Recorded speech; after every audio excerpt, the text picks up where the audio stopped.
Oh, I should probably redact that bit then, huh? No, I'm just starting now.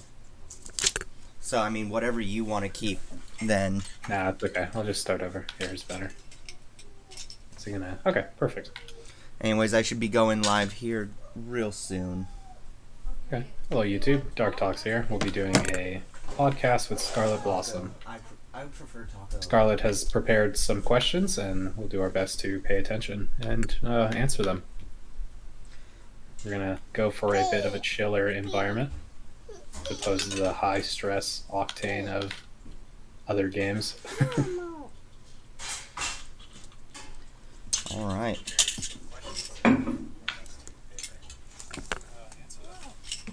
All right, so. Hello there, everybody. This is Scarlet Blossom, just kind of tuning in. We're going to do kind of some chill, just podcast almost style, talking and hanging out. I've got Dark here with me. Could hear him at the beginning. Playing Townscaper. It's an interesting game. The YouTube health looks healthy, so I'm going to go ahead and actually pull that down there. Alright. So yeah, I found a list of 50 questions. It's the list is called 50 Interesting Conversation Topics to Talk About with Anyone. Ooh, wonderful. So the first question that they bring up is a really general question, and that is, what do you do in your free time? Quick there. Do you know you have an echo on your end? Are you playing the video through your speaker? I'm not sure if it's echoing on your stream as well. Do you hear yourself? I don't actually, just you, I think. Alright, so the echo shouldn't be there Okay. Perfect. anymore. I mean, it's okay if it's there. I just didn't. Yeah, do you hear it? Do you hear it still?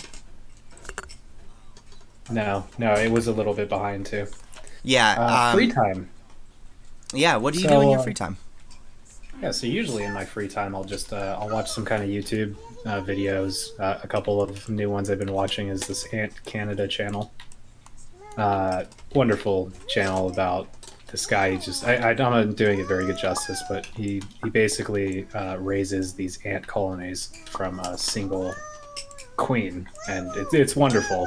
He's got very good like TV production value, whereas he leaves on cliffhangers. He's very engaged with his audience, and it's pretty incredible. Other than that, I mean, I play video games. I record YouTube videos. I try to make rap beats. I haven't gotten around to writing rap. I just haven't had the time for that one yet. Yeah, but you've been working on the beats more than the actual like verses, Yeah. right? Right. I mean, I could always get a beat by someone else, but I feel like it'd be good to at least understand how the flow works. Yeah. And come out with something I would be good at. And making like it's not just rap. I mean, I'm not just interested in rap. I mean, I'm interested in music of most types. Just mostly non instrumental. Like I like instrument sounds, but non like I'm not a big fan of guitars or violins, like physical devices that people use. So more like mixing and that Kind of stuff's like always electronica. kind of- yeah, but I mean it doesn't have to sound electronic. It's just always fascinated me that we can take sounds and basically piece them together like that and make Oh music yeah, out of yeah, for sure. not that doesn't require skill on its own, but it doesn't require the skill to play the instrument generally, minus maybe the piano and chord structures. But Yeah. so Yeah, I've So I've always been learning been I've always been myself really fond of like having the physical instrument on me. yeah, and a lot of people are, and there's nothing wrong with Yeah. that or inherently better. But I It's mean, just I do cool. also love. I actually really do enjoy listening to electronica too. Yeah, that's fair. And obviously, a lot of what we listen to anymore, we don't even know sometimes if it's digital or Right. I traditional. mean, you shouldn't really necessarily. If it's done well, it should be Yeah. pretty hard to actually tell whether or not it was sampled and mixed versus played. Like you can take chords and you can offset like the volume of each other one, and you can do all sorts of tricks to make it sound a lot more realistic. Yeah, so that's been that adventure. I think once I'm not necessarily great at it, just good enough that I can put something together that's not ear cancer. I'll go ahead and start working on the rap part.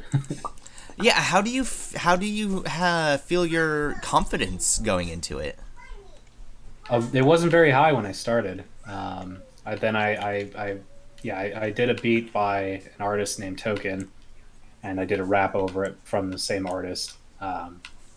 And it didn't sound amazing, but it sounded like levels beyond where I thought I was at. So Yeah. I mean that helped a lot with my confidence. Yeah. Plus the whole rap genre is basically entirely confidence based, so Yeah. you don't Well, really get far without it.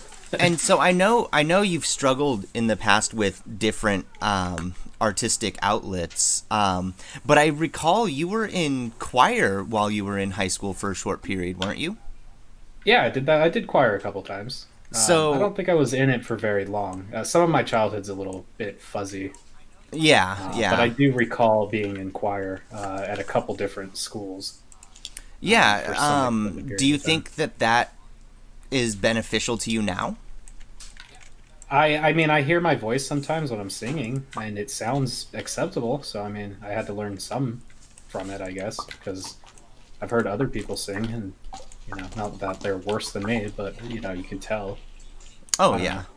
It's not like, yeah, I mean, I'm obviously rusty and inexperienced with it, but I think that, yeah, it has helped. Yeah, Well, that's pretty interesting. yeah, but yeah, I've never really had an ambition to play a guitar or do like a clarinet or a violin. Yeah, I I've only started on ever the enjoyed trumpet the myself keyboard part of actually. music making. Huh? I started on the trumpet myself actually. Yeah, I when I was in school, I played the clarinet, and I I didn't know that. played. It wasn't for very long. I didn't really like it. I think I did a semester with it, and we had mandatory music class here, and where I'm from. I don't know about Okay. everywhere else, but Um. you had to at least take the music class. So I did the clarinet, Okay. and I think I did the violin for a little bit, not long. And that's when I kind of found out I liked the piano, and then I learned because I've always liked the piano. I've always been able Hmm. to play that pretty well. That one's been more of like my style. And then I learned that you can play other instruments on the piano, so that was pretty cool. Yeah. Yeah. We actually bought our daughter an electric keyboard. Yeah, I got one Um. of those big ones back here. It doesn't plug into my computer, so it's pretty not useful for me. But it's still a good joy to just play on it sometimes. Yeah, for sure. We like to get it out every now and then ourselves. Um. Yeah. So, What about you for hobbies? of me for hobbies? Oh man. Yeah, I'm assuming these are both way questions. I mean, they can be. Yeah, most certainly. What do I? My hobby is fantasizing about having hobbies. Oh yeah. Yeah. Wait, could you explain a little bit more? Um, I think I have all of these things that I'm constantly starting. I'm constantly wanting to do. I completely understand that Yeah. feeling. I built a loom actually. It's Like for joining string together. yeah, yeah, yeah. I Oh, was gonna okay, make that's a cool. That sounds like something I'd want to do. yeah. No, I was gonna make a tapestry for someone for Christmas. I got to the point of making the loom, and then the loom is finished, and I started trying to string it up about one Mhm. time, and it's just been sitting in the corner since then. Did you lose interest? No, no, I just I got busy, and now it feels Yeah. like now it just feels like something that I would have to devote some time to. That I I completely understand that. Like, of a man of many absurd hobbies and ambitions that aren't necessarily compatible with one another. yeah I have something called a NetDuino over here. It's some new technology that's based off of. I'm a programmer by field. yeah Anyway, so the device is pretty brand new, so it was an opportunity for me to kind of jump into a new industry as it was starting. I haven't even opened the box.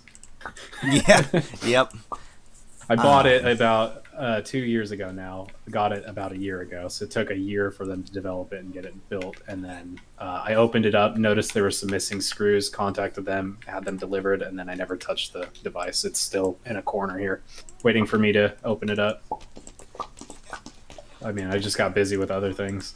yeah I definitely understand that. Yeah. I don't know. I think hobbies are very healthy for people to have. Generally, I not a hobby is not. It's very loosely based. Like just watching YouTube videos and podcasts and kind of engaging your brain like that. I do consider a hobby Yeah, I because mean it that's teaches you fair. things. Like even just watching podcasts like this, I feel at least it would it opens up your mind to what other people think and behave. So it's learning and Yeah, and that's something I've been pretty fascinated with recently is kind of just hearing from other people's perspectives. Honestly, yeah. I mean, I get that.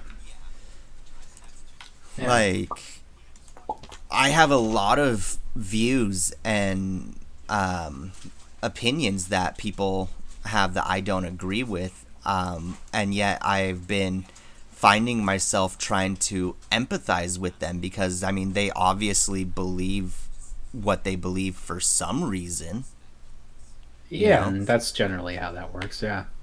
and so it's kind of been this thing where I'm trying to come to a better level of understanding with other people.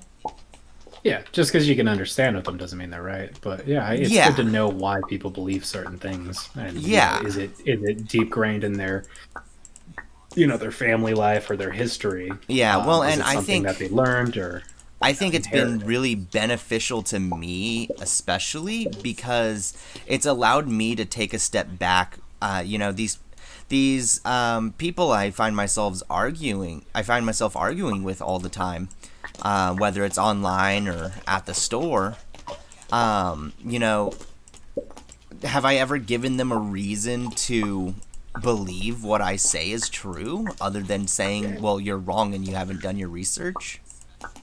Right, and arguing's a whole nother. Honestly, it's a whole nother topic because Yeah, there's a lot of proof to point that arguing just really doesn't even get you anywhere. It doesn't tell anyone anything, and like I know I've read a lot of like relationship books, and most of them really they boil down to arguing really doesn't get you anywhere. It just kind of makes the experience and the time you have with people unfun, and then by comparison makes you not fun, and it doesn't really. You're not going to change someone's mind by arguing with them. You're going to do it over time, by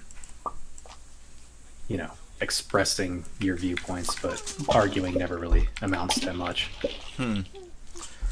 that's interesting. I mean, I like debates for sure. Like, I think debating is probably Yeah, debates are beneficial. fine, but Um, as soon as like name calling comes out, and yeah, you can tell yeah. the tone of a Well, yeah, conversation. and that's where I think that it goes from arguing to being a fight really easily.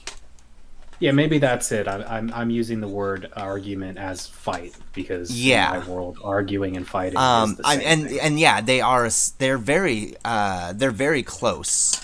Um, in fact, I would say that I fight with people constantly. I'm not a very passive person by any means. Yeah, But I'm trying to be more understanding of, everybody. And it's been tough, especially when you take a step back and you realize that, maybe the things you've been saying and doing haven't been any better than the things that other people. And honestly, that is what scares me the most. Like, so I didn't mean to cut you out. Oh no, you're fine. Yeah, one day that I had that exact same thought. I was like, I mean, I'm having a hard time really relating with a lot of people, and so I had the realization that, either everyone is retarded, sorry for using the word, or I see things differently, and I'm not open enough to really understand things from their point of view, and they probably think I'm also dumb, and Yeah. yeah, either I'm a super genius or Well, and we can take a look at some of the. So I went out and did a lot of protesting. Not I guess not a lot. I live in Roseburg, so there's not much that really happens here for protests. But I did participate in some of the protests that followed after the killing of George Floyd, and there were a lot of people who came out as counter protesters. yeah, and that's impressive. Like when you think about it, because can all those people also be wrong, or is there some fundamentally flawed like existence and belief that people even have? Like, Yeah, well, and so as human beings, I why is it so spoke easy with for us some to of them. Like I polarize? got into a argument. It didn't escalate to a fight between me and the person I was talking to, but other members of that person's group, as well as members of the protesting group, were starting to get physical. But I managed to sit down and talk to one of them from their group, and the guy was like, "Okay, well, if what you're saying is true, then yeah, I completely agree with you." And all it was Right. was explaining to him why the statement "all lives matter" is coming off as racist when they don't intend it to be. Yeah, and that's such a polarizing topic because they don't think the word all lives matter is in itself racist, but they think that Black Lives Matter excludes other races, therefore it's not Yeah, it's not fundamentally flawed either from their beliefs, but it is unnecessary like aggression. Yeah, for a movement that's supposed to, honestly should have been named Black Lives Also Matter, would have also had a lot more of an impact media wise, but the time cannot be rolled back. yeah. But I think that is the name it should have had when it started, and it would have probably started less. And then again, maybe not. Maybe just the fact of what it is made it so easy to polarize that even finding little flaws. Yeah, well, Other- and I listened to something, and it was actually about Christianity, Man, and you're doing some heavy hitters on this one. well, so I was listening to this thing, and it was actually why do why do these evangelical Christians support Donald Trump, a man who doesn't uphold their beliefs? And it's not a matter of, well, they don't agree with Donald Trump. They just don't disagree with him as much. Right. And yeah, and sometimes for people who, they're not necessarily one way or the other. They're just picking the person they disagree with the least. Exactly. And It's a weight. And no one factor, the guy is this, the guy is that, is worth, yeah. Well, so and so much one that of it tips the the scale. one of the questions that was posed is, well, how could that be true though when someone like Biden holds more true to some of their beliefs? And it's because Biden is defending and supporting a group that these evangelical Christians feel targeted Yeah. against, because they're being told their entire way of life for centuries is wrong, which I mean, I will agree that it is, but that's not the way you approach somebody's, culture. Yeah, I mean, you'd have to like tell me exactly what it is that is, being Well, questioned. like But the I think in the general, like unless people are being homosexuality harmed, and stuff like that. the what? It's like the arguments against like homosexuality, like, oh well, Oh, I but see. my God says this, and like they do the Right. indoctrinations and brainwashing, and but that's Yeah. because that's what they're told Right. is Well, the it's what right thing to they've do. also happened. Yeah. I mean, I don't agree with anyone who wants to, take their point of view and start changing what other people can and can't do in their lives. Like we all have Yeah. our free will and our Well, but and that's where a lot of my rights. understanding starts coming into play is I'm trying to understand them, and these people, like I've talked to some of these individuals who are anti-homosexual, and like they are genuinely worried that I'll just end up suffering for the rest of my life. Right. Yeah. I mean, and their point is flawed. They shouldn't. I mean, yeah, in a correct world, what happens to you really shouldn't be of any concern to them. Like Yeah, your afterlife and whatnot should not be their problem. yeah. Um, Humans Give it they're are wrong or not. empathetic. Right. Well, yeah, but your empathy is also what drives you to do things that are not acceptable. Yeah, You know, it's other people, and it's hard to envision this if you are like part of that. But there are other people who have religions too that think your specific religion will end up in their sort of purgatory. yeah, yeah. Right. So you wouldn't like, as that person, enjoy people constantly badgering you about how you're doing it wrong. It's just not. It's not pleasant, especially when it's hard. There's so many different kinds of them out there. It's hard to, Yeah, why they're would one specifically be better than the other? yeah, I was having a conversation with somebody about how, you know, the whole world seems to fall under like these simple categories, but it's like when it comes to religion, just like look at Australia, who I don't know what it is now, but just a couple years ago, the fourth most popular religion was Jediism, and it's like that's an entire belief set that people are starting to align more with, and Right, and it might sound like a comical joke, but I'm sure those people actually believe that too. oh yeah, no, I mean I've looked into it myself, and if it wasn't for the fact that there's, I feel, a few flaws in the Jedi or the Sith code, um, I would definitely jump on board with that. Yeah, And yeah, I yeah, and know. it sounds comical because we've seen a religion be born in our lifetime, but these religions have been born in some people's lifetimes and they still adopted them. Like look at Scientology or Oh yeah. Mormonism is new. I mean, relatively new. Oh god, and it's Um, scary too. there are people who, I'm not, yeah, I'm not trying not to use wrong words here, but there are people who, they subscribe to that belief system at Yeah. those times. So just because it's new and it looks, ridiculous, I don't know. Maybe it's the way of viewing things when you're not so entangled and you're so Yeah, well, so dependent. the problem with things like Mormonism is that Mormon and Jehovah's Witnesses, they are being brainwashed and indoctrinated into a harmful cult.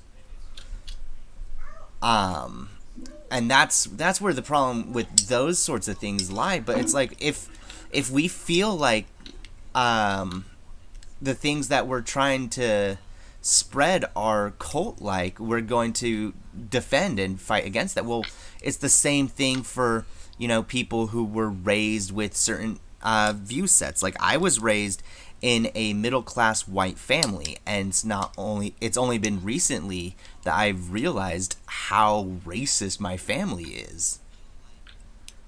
And then I started I realizing mean, I a get lot of that. things Like, I I hear some pretty racist shit from my family sometimes.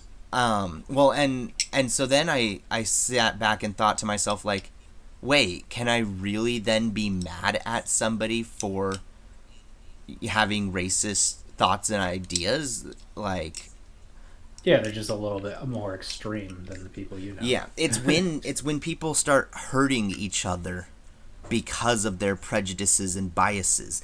And so Yeah, I think that's disgusting.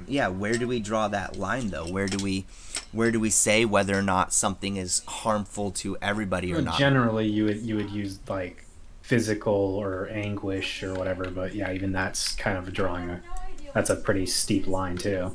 I mean, it really depends on how hard people want to crack down on things.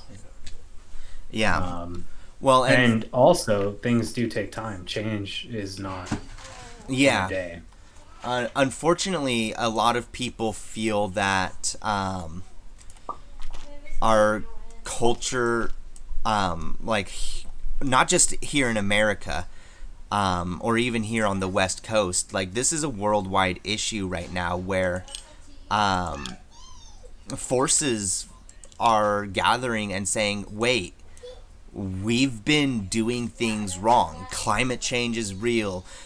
Segregation is still prevalent. Like, these things are wrong and we need to fix this now. And, and as you were saying, like, it's not really that simple. We It's can't not that just. easy. I mean, yeah, these things take generations to, work through. And I'm one of the members of the group that wants things to be, changed like sooner rather than later. I mean, in the ideal world, yeah, we make the world a better place ASAP. But Right. Like there's a I'm reason people are conservative. They like things the way they are. yeah. Generally, no one likes things to change unless there is a Um, really good reason, and even that's like yeah. the Well, term and so good if we reason. look if we look at things like gay marriage, transitioning, Yeah, um, these things took decades just to like even be acceptable, and so they're still not in some cases. yeah, and like I am a bisexual trans woman who is also polyamorous, and you know Yeah, that's quite a people lot of cards. yeah, people like to look at me as, oh well, you're just a straight man in a marriage with a woman, and I'm like, well, I am actually a gay woman who is in a relationship with multiple different people, and I don't even have the allowance to possibly get married to more than my wife. Yeah, and I don't. Yeah, yeah, that's a shame. People should be able to marry whoever they want, like, and however many people they want. If marriage is such an integral part, then it should have never become part of. I mean, Yeah. people should have fought against the idea of rings, the idea of that everyone should get married, Yeah. and all these topics. People have invited these to become Right. religious in nature. They're Yeah, and not so religious marriage is anymore. no They're longer marriage is no longer religious, and a lot of Yeah. Now, religious yeah, people. sorry, Yeah, a there's lot of tax reasons for it. yes, yeah. Oh yeah, financial. Yeah, there are real reasons outside of just religious views to be married, and that's where if people were so adamant about it being a religious thing, then they should have stopped those. But everyone wanted their benefits and their this and that, and this is the cost of having those benefits. Like People now need this. well, yeah, It's unfair. and so honestly, if Christians were to say no, we will not accept marriage, but we'll accept the equivalent of. Yeah, I mean that'd be perfectly fine too. Yeah, Like, exactly. That would be have your own different. have your own thing, your own ceremony, your whatever. However, at it's- this point, legally, it is all through marriage because it's really one of the Well, few methods that's accepted. right. Well, and a judge can just make you married, so you don't even need a pastor. No, or you any don't. religious head. Um, And non-Christians can get married. So it was never the question was never it's a religious thing or a Christian thing. yeah, It I was mean, one of my friends was ordained online, like right. Yeah. I mean, right. But no one was ever fighting the fact that Hindus could get married in America. Yeah. Yeah, They're just it's mad that gay people get married. exactly, and that's where the issue comes into play. And like I am very pro, like, well, if anybody has any better ideas, then Yeah, right. let me Yeah. know. If But it's so sacred, then separate it out and make it your own religious thing. like yeah, I still Yeah. want I still want to have my relationships be recognized by my country. Right. Like I don't care about the ceremony Yeah. or any of Well, that. yeah. I mean, if you want to choose who does what with you when you die, or all these very serious decisions that are generally only acceptable for people married. Right. There are real reasons to be. Well, and so that. like we have a godparent for Mavis, which is Sammy's sibling, but um, but like Kita is kind of her third uh caretaker. Like she's not a mom, she's not an aunt. Um, Right, we but we call it'd be her almost possible to get yeah, um get her in the childcare or whatever with her. yeah, like she's not considered responsible for Mavis at all, which is okay with me. Right. But like for some families where that's not the case, I can see why that would be frustrating. Um, like Kita is essentially the babysitter. We call her the pant because she's the parental aunt. She's essentially like Mavis's aunt through me kind of thing. And so that's kind of how we look at it. But I was watching some videos of some polyamorous couples where it's like, okay, well, this is all three of their children, but only two of them have any legal responsibility over them, Yeah. And Right. so yeah, I think there's a big movement right now that's focusing on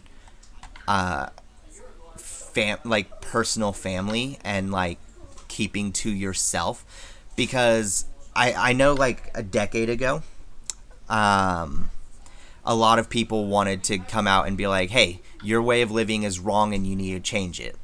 Vegetarians and feminists, it's when all the extremists came out. And now people are stepping up and saying, you're not wrong, but the way you're going about it is very hostile.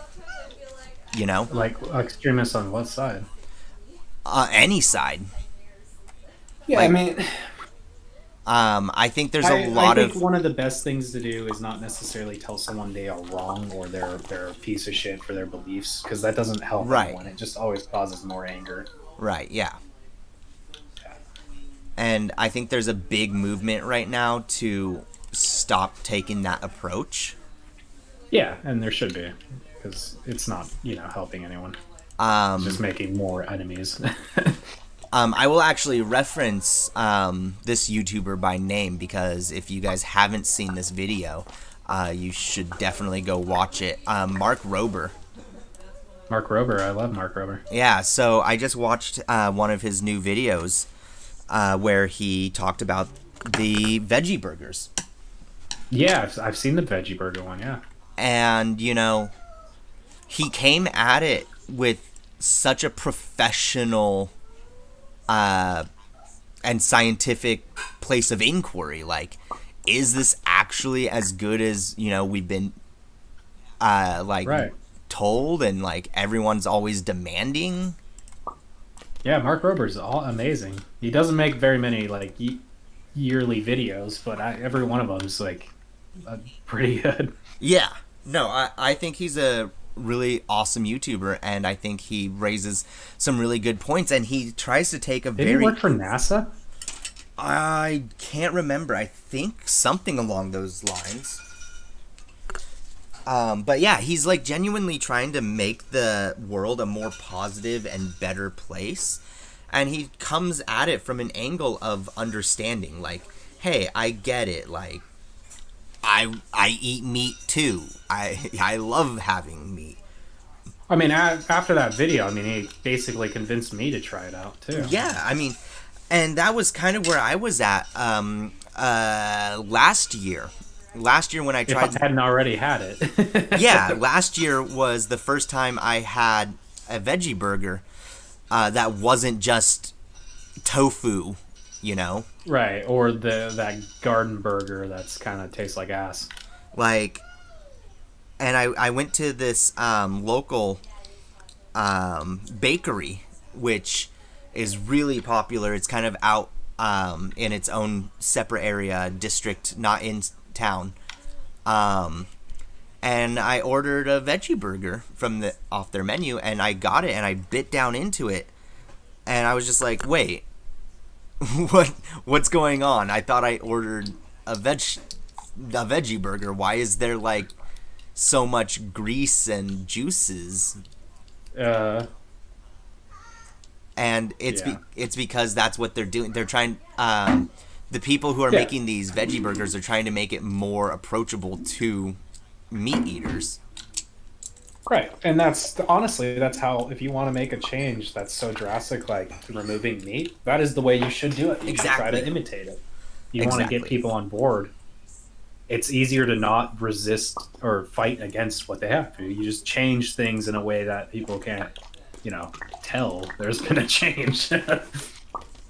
Yeah. But yeah, that's just subtle ways of doing things are usually better. Not necessarily always doable, but if it can be, that is the way to do it. Yeah, and I think that that's a really awesome approach, and I praise. I've been telling people all over, hey, go watch this video. Like, if you want to learn what vegan, like being vegan really is, like. Right, yeah, and especially now that I mean, I need to double check this again, but last I checked, I thought it was almost cheaper to get the vegan meat. I don't know. I don't think it is quite yet. Yeah, but it was pretty close last. I was in the store. And that was another point that came up in the video is that once demand goes up, prices will go down. Well, I eat vegan stuff. Like, I haven't in a bit. I'm not vegan, but yeah. I like chimkin nuggets. Those things are freaking amazing. Like, I love the way they taste. They're not real meat, but I like how they taste. Yeah, unfortunately, I am considered poor, and that puts me into the category of people who are not being targeted. Like, Mark Rober essentially said it in his video. Other people say it too. Like, if you're poor, you kind of can't make those decisions. Meat and substitutes are a middle class and up luxury. Yeah, I mean, and I like black bean burgers. They're amazing. I've started substituting a meat burger for like a black bean burger. Yeah, I've started substituting to black bean at Taco Bell a lot. But yeah, I may make an okay amount of money for my job, but even I don't have like a lot of spare money. So I buy meat because it's cheap. It's cheap, it cooks well, it tastes acceptable, and I need the protein.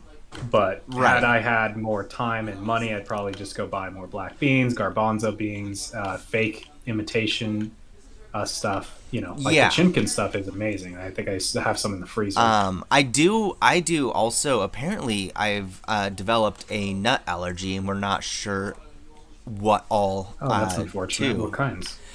We know for sure walnut, and then there's been some others that are kind of in that same area. Walnut.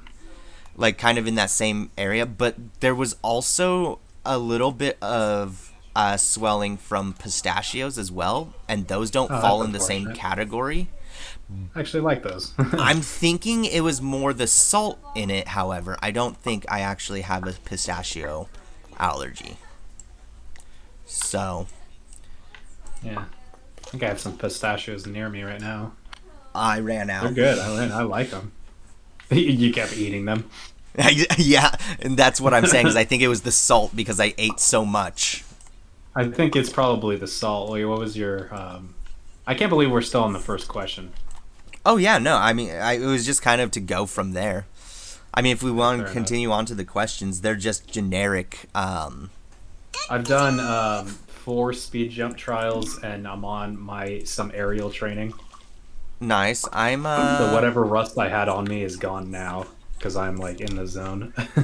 Yeah, just building Yeah, my fair enough. town. I gotta practice because I stopped doing a lot of training, and I can tell some of my skills that I had developed aren't as good, like the dribbling, as they used to be. So they degraded a little bit without practice. Yeah, that's So fair. ranked's cool and all, but ranked isn't a substitute for actually practicing. Yeah, that's fair. I Ooh, should this probably one's go in tough. and do some of those challenges myself here soon. I can send you a list of the ones I have if you want. I do them frequently. Like I'll this probably ring one is pretty amazing. Yeah, I'll For probably go aerial online or control. something and find something. Yeah, I take like all 3 speed jump trials, the boost training or the dribble training too, and then this air ring one. I don't know what it's called, but it's basically a bunch of rings on this gigantic island that make you really like you have to go through each one, and if you don't, it just resets you. Okay. Yeah, but yeah, getting through. I think there's 4 speed jumps actually. I think I did 4. I have to go back on the footage. Did I finish? I finished. Holy shit! I actually did the ring one. I don't think I've ever finished this one before. Nice. Well, that's a good jump then. Yeah, yeah, that's impressive. That's really cool. And it stops with a crane. Okay. Yeah. So yeah, I mean, I just think in general, if it doesn't affect your life, and when I mean affect your life, I mean actually affect your life. Just because you have it in the back of your mind doesn't really mean it's your business. You know, just because it's bothering you. Yeah. Like Well, what my neighbor is doing is of no consequence to me in the slightest bit. I don't even care like what's going on over there, mm, and unless someone's getting hurt and they don't want to get hurt. yeah. I and that and that kind of brings us to a different topic. Um, and one of the things I find myself struggling with in public a lot is you know seeing people abuse other people in public. Yeah, and I think that's pretty messed up. Like Um, you shouldn't be able to take someone's rights away and their. right.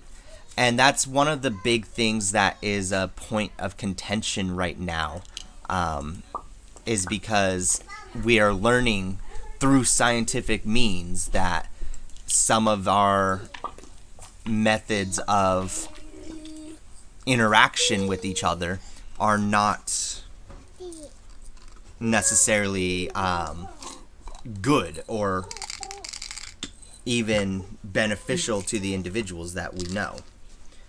And so Right. we end up with a lot of kids who I'll see in um, I'll see in the store straight up being yelled at by their parents and told how useless they are. And I don't know like how I'm supposed to respond to that. Like, am I supposed to do something about that? Because that's frowned upon in our society. Doing something about it. Yeah, yeah. Yeah, apparently it's okay for you to get in others people's business unless it's their parenting. Then it's absolutely unacceptable. Well, but You it's should not be even shamed just for it. parenting. I've seen it the other direction too. I was actually a cashier at the time, and I asked my supervisor afterwards if I was allowed to get involved because there was this man must have been like 50 years old, and he had brought his mom into town for groceries, and he just kept berating her and telling her how stupid and useless she is, and how she's always screwing everything up, Yeah, that's unacceptable. and like I was essentially told, no, there's nothing you can do. You just have to ignore it. And I was baffled by that kind of response, you know. Yeah, yeah, because that's, you know, having a blind eye to things is pretty common.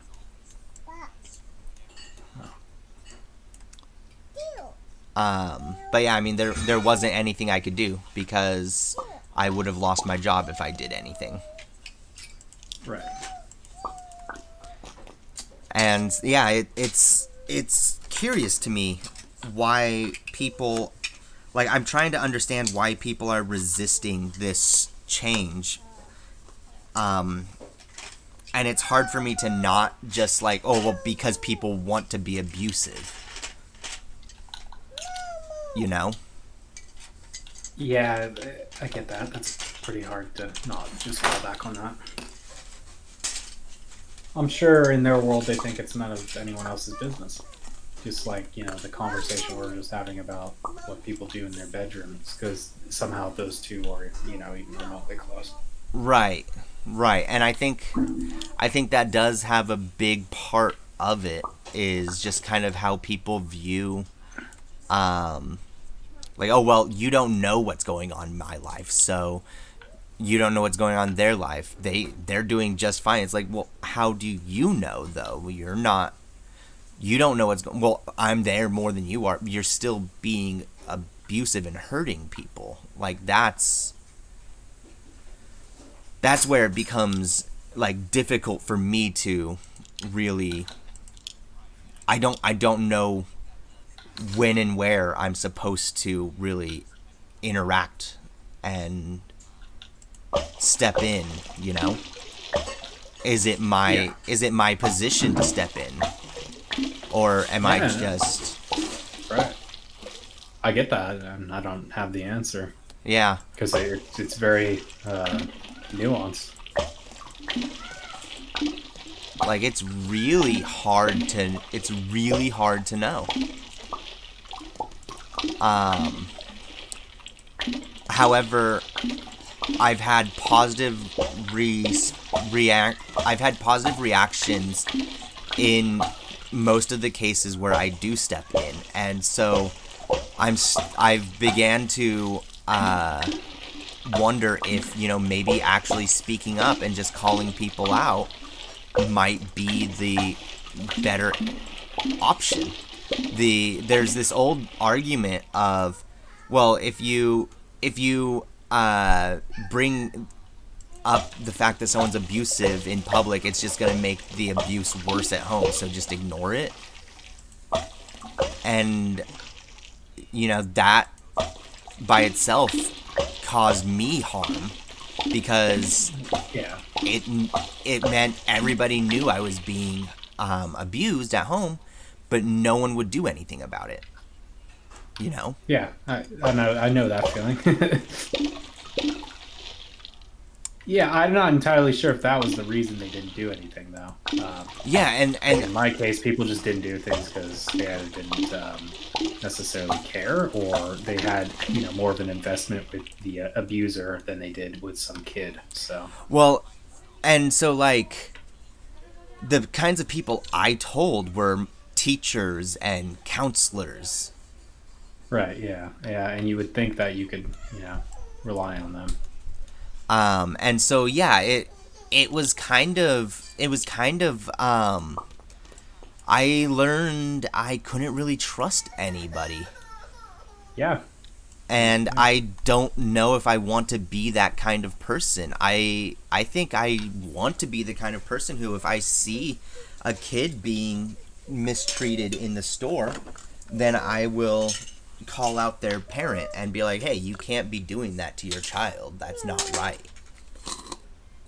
You know, and that's admirable. It really is. So, I mean, someone's got to fucking do it. Well, yeah. And I think one of the biggest difficulties, though... I mean, if not for, like, actual action happening, at least the kid knows that there are people in this world that they can actually fucking imagine, sorry, swearing, you know, that some random stranger actually cares about their well-being. You know, right. Versus not hearing anything at all. Right. And I think it goes beyond even that, though, because it's not just those who are actively being abused.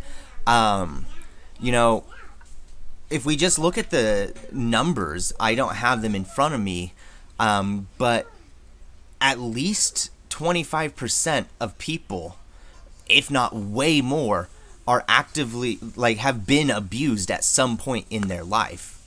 I think that number's low. Yeah. I have not known a lot of people that haven't been abused. No, exactly.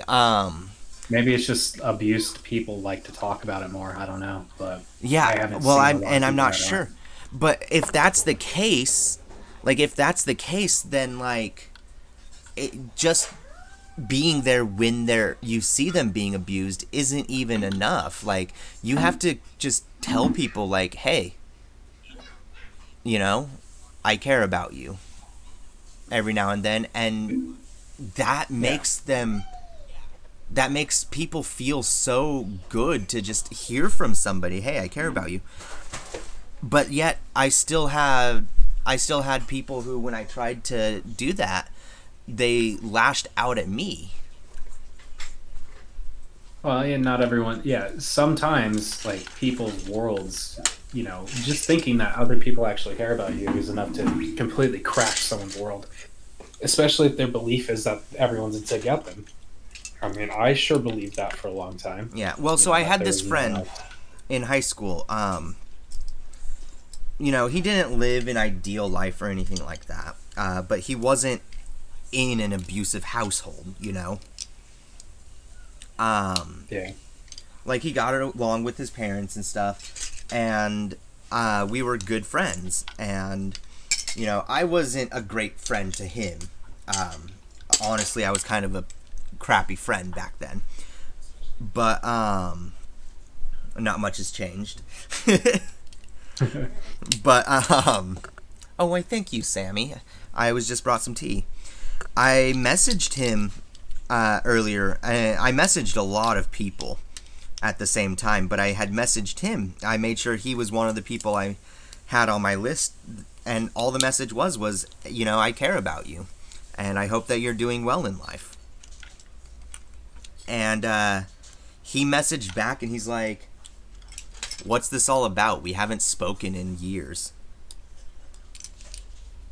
And it's like, I tried, though. Like, I tried messaging him on Facebook. I tried doing all these things, and then he just, like... Yeah, it sounds like he had some anger left over from your friendship, and yeah, you reaching out, you know, brought that back up. Because I know there are some people in my life that I don't hear from for a long time, and then they message me out of nowhere, and I think the worst, even if it's not, you know, because I have some... Yeah. Like, either I feel I was overly used in the friendship, or, you know, there's some sort of anger still and resentment still about the friendship remaining. Right. And, you know, just... And that's where the other part of it comes into play, where I have to take a step back and think to myself, is this really the case? I mean, you admitted you weren't necessarily the best friend in the relationship. There might still be, you know, resentment from that. Oh yeah, no, I wasn't a good friend at all. Like, I was kind of like the cool kid who hung out with the nerd. Oh, gotcha. And, like, everyone wanted to know me. Everyone wanted to talk to me. I was constantly dating people. I even dated his younger sister. Gotcha. And I never really took him into account in my life. He was just my neighbor who was also my best friend. Is this from Klamath? No, this is actually from here in Roseburg. We didn't have the same hobbies. We didn't have really the same interests either. Oh. So you might have just been friends for the situation. Yeah, we were neighbors. And we met each other from getting into a fight with each other on the bus. And I tried to stab him. Oh, jeez. He's always held different beliefs than me. He was pretty religious. And he didn't act religious, and I pointed that out a couple of times.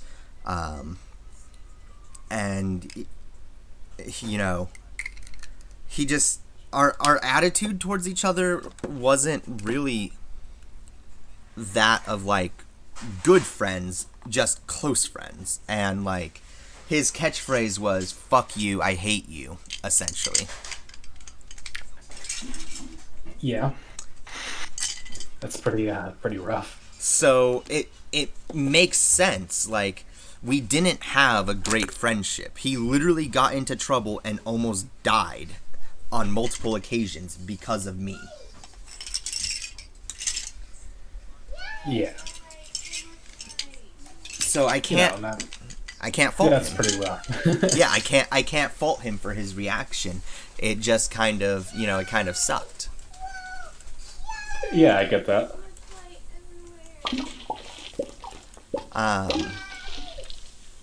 Unfortunate. There are other people I remember from my times in school, and yeah, I wasn't a good person, and I feel awful and want to make amends for a lot of the things I did. Unfortunately, you can't really always make amends. It's not always possible. Sometimes the past just has to stay where it is, and you can't. Well, really and so that's kind of my perspective on things have shifted, not from making things right with the people specifically who I hurt, because I don't even know who half of them are. There was this kid in art class that I basically convinced he was insane just for fun. And I felt that's pretty manipulative. Oh yeah, it was awful. And his friend didn't like me, and so just ignored my existence and pretended like I wasn't there, which made it easier for me. Yeah. And how do I make amends for that? Well, I teach my daughter that kind of behavior is not okay, and that she should stick up for kids when that kind of thing is happening. So that's stop it where it originated. Exactly. I was raised with the mentality of if they don't agree with you, punch them kind of thing. And yeah, that's not the healthiest way of living. Yeah. I got praise at home for getting into fights. And while if my daughter comes home from school with a black eye, I'm not going to be all like, "What did you do?" or anything like that. I'm not going to get on her. I'm going to be like, "Hey, are you okay? Do you need to talk?"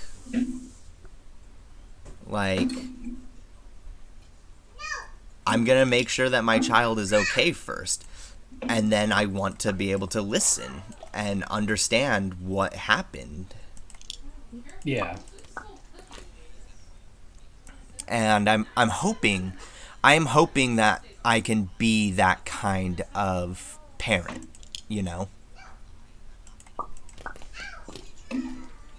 And And I think that is going to be my way of making that, like, that is my job in life now. I'm a parent, and my job is to make sure that Mavis, who is probably dying right now, oh my goodness, what is going on over there? Didn't like that I was preventing her from messing with the rice. Oh, with the rice. Whoa. Oh, are you hungry, Mavis? We're making dinner, and it seems like Mavis is wanting to play with the ingredients. So, but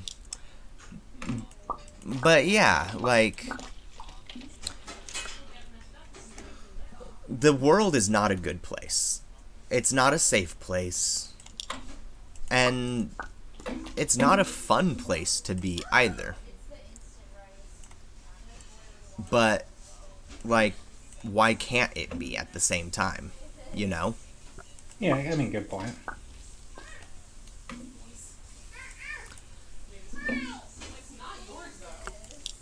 Let's move on, actually, now to the next question. Okay, I'm just headshotting assassination targets right now. Don't want me. Actually, so we talked a little bit about this topic earlier, but do you play any musical instruments? I don't. Maybe the piano, kind of, but not. I wouldn't.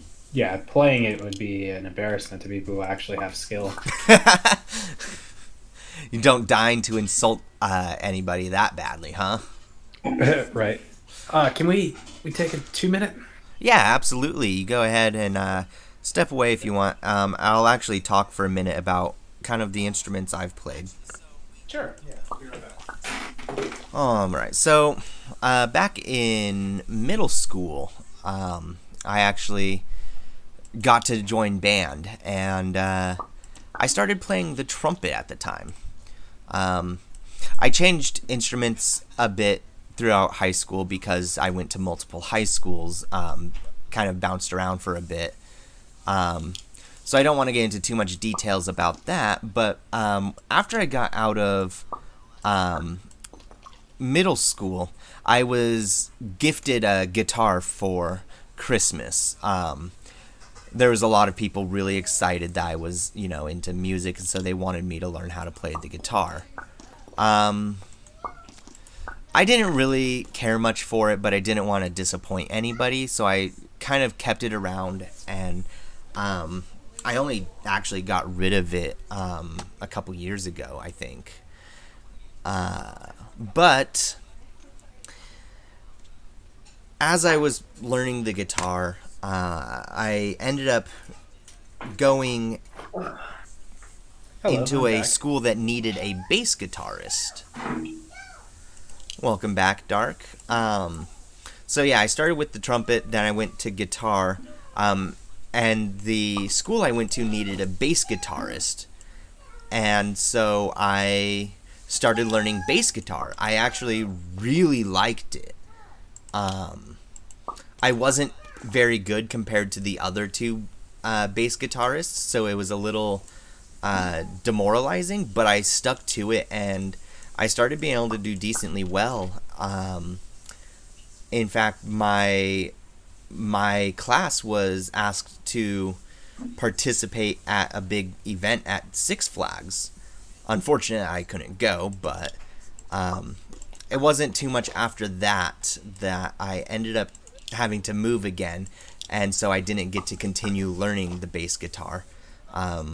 They didn't even have a band class at the school I ended up going to. So I stopped playing music for a long while, and didn't really get to improve very much. I eventually picked the guitar back up and tried to play it again, but still really couldn't get into it. I just didn't enjoy it. It wasn't fun for me. And so from there, we've kind of been slowly collecting some musical instruments for Mavis. She has a drum now. She has a recorder. She has her own little broken ukulele. She has an electric keyboard, and we're just kind of letting her explore with music here and there. Unfortunately, due to her age, I haven't been able to make much progress myself because she always has to be in the lap. But I've been very interested in playing the keyboard. I'm able to get a couple of small tunes here and there. I do know how to read sheet music, though it takes me a moment now that I don't do it all the time. And so I've played here and there. I've played harmonica. I've played the recorder. I would like to try the flute. No woodwinds. I've not tried woodwinds. I actually like the woodwinds. Woodwinds and strings are pretty good. I'm not a big fan of string instruments, but I like I said, I did enjoy playing the bass. I didn't like the. I don't like the guitar and the bass. They don't feel good on my fingers. The bass was really hard for me to start learning because the frets were so far apart from each other, and I never got good at it. I was playing it for a few months, so I don't know much about it. Did you know, on a different note, did you know Destiny 2 is free to play? Yes, I did know that. Gotcha. Okay. Just letting you know. It's pretty much exactly like the first Destiny, which Oh, of course. I put a lot of time into it, but I don't really enjoy it. It's not That's fair. well done. I've heard it's a terrible game. Yeah, I mean, the combat is okay, and that's really the only positive thing I can say about the game. Wonderful. In fact, when I first picked Destiny 2 up to play for a little bit, when I tried it, the intro, I thought I had downloaded the wrong game because apparently they couldn't get the intro done right, and so they just recycled the intro from the first game. Oh, wonderful.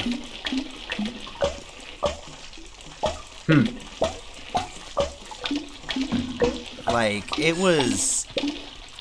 I mean, maybe that's not exactly it, and if anybody ends up watching this and they're a Destiny fan, feel free to call me out, but your game's trash. Like, I just, ugh. Yeah, I really wanted to like I don't know it. if this question is appropriate for YouTube, Oh, yeah? but I got it on my stream. Do you have an OnlyFans? I don't.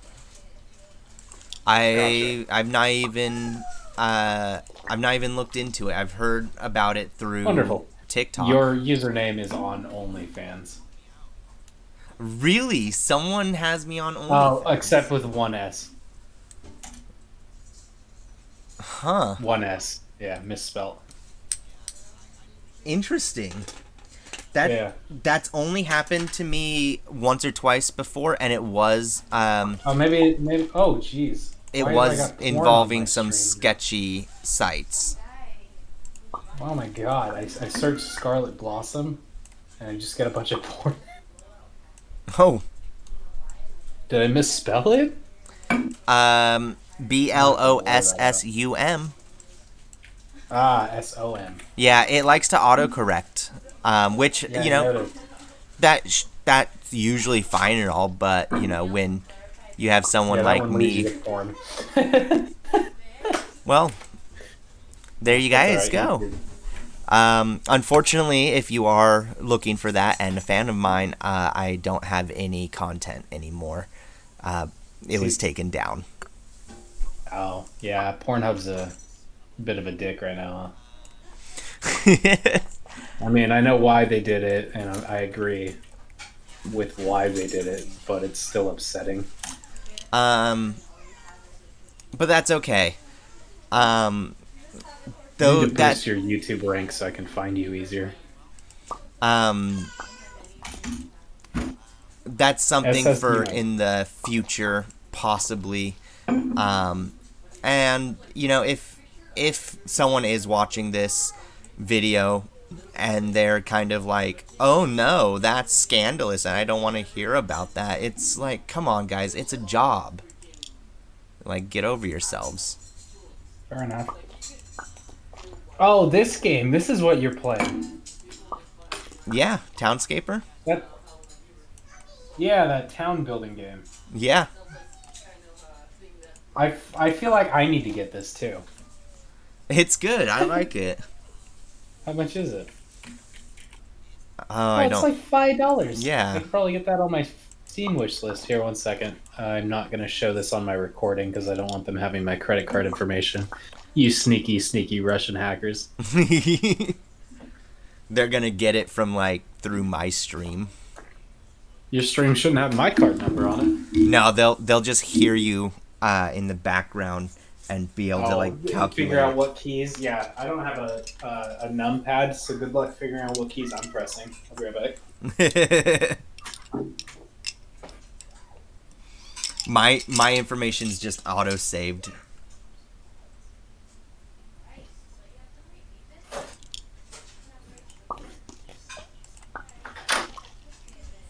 Yeah, This- being a programmer who has to work with numbers a lot, I get a lot of flack at work about my numpadless keyboard.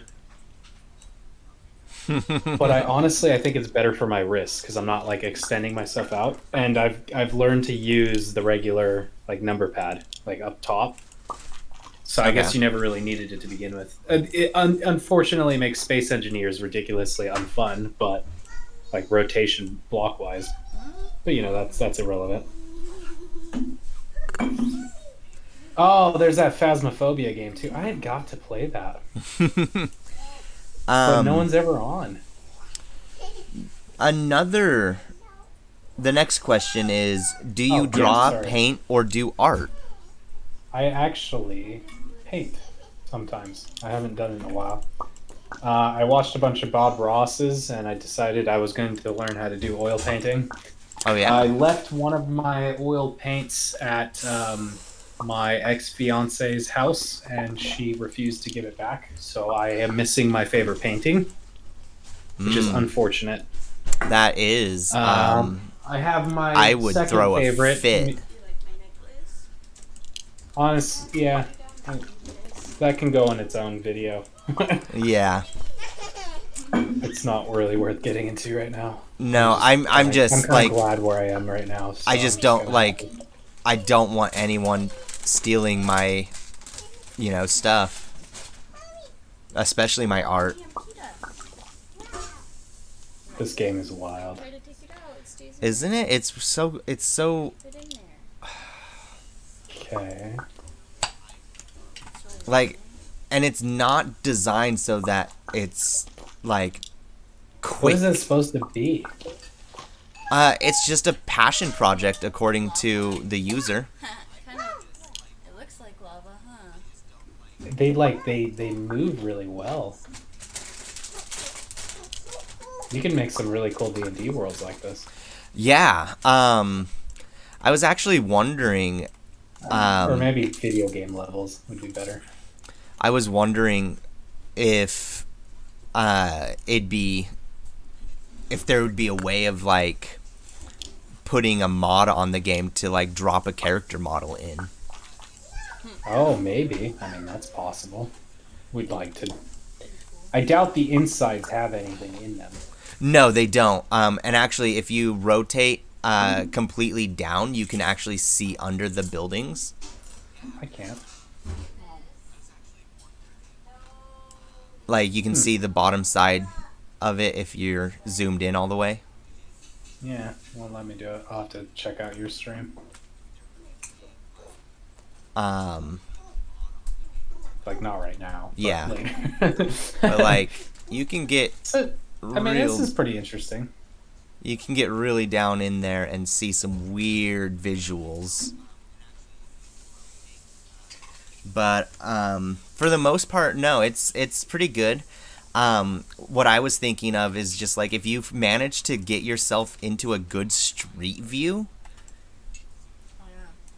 like it's really cool and like you can really feel like you're there. I get a lot of that would be really cool. I get a lot of like Dr. Seuss vibes from this, like the structure, like the housing, where you have like the metal poles that hold up from other Oh yeah. houses. Well, and there's so many things like I'm still discovering patterns that I can utilize. Huh. Like there's all sorts of things that just depending on what type of grid size it is. Why? Like it's Yeah. Interesting. This is very interesting. But wait. so yeah, it's pretty good. I like it. So yeah, I think you were talking about oil painting. You were getting into that. Oh, yeah. Sorry about that. Yeah. I mean, I did some oil painting. I learned a little bit about drawing. Not much to get me very far. Like I learned kind of the very very basic fundamentals of sketching, where you shading, sun direction, little tricks here and there. Oil painting was pretty cool to learn. I've actually I not would do done it more. So. I would do it more if not for the fact that it is so absurdly messy. It is probably one of the most messiest like sub projects I've ever had.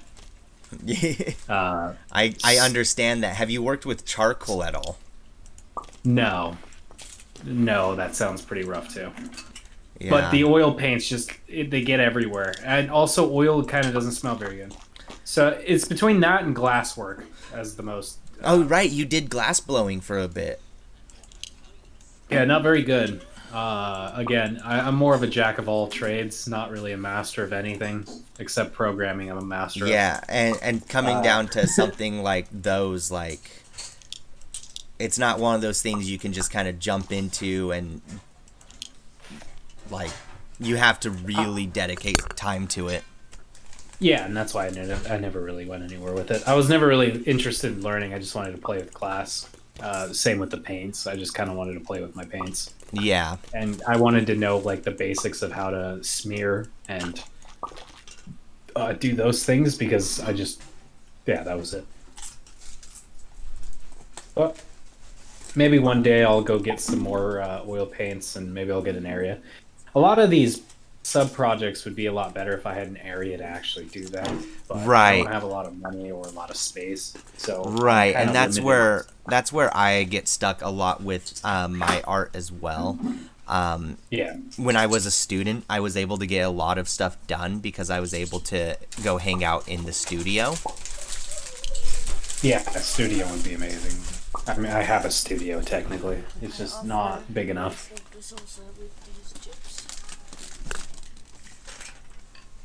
And you're gonna away. Alright. Alright, don't be gone too long. I want to show you some stuff. So, Kita, we spoke about her momentarily earlier. She got home not too long ago, so Gotcha. got back from work.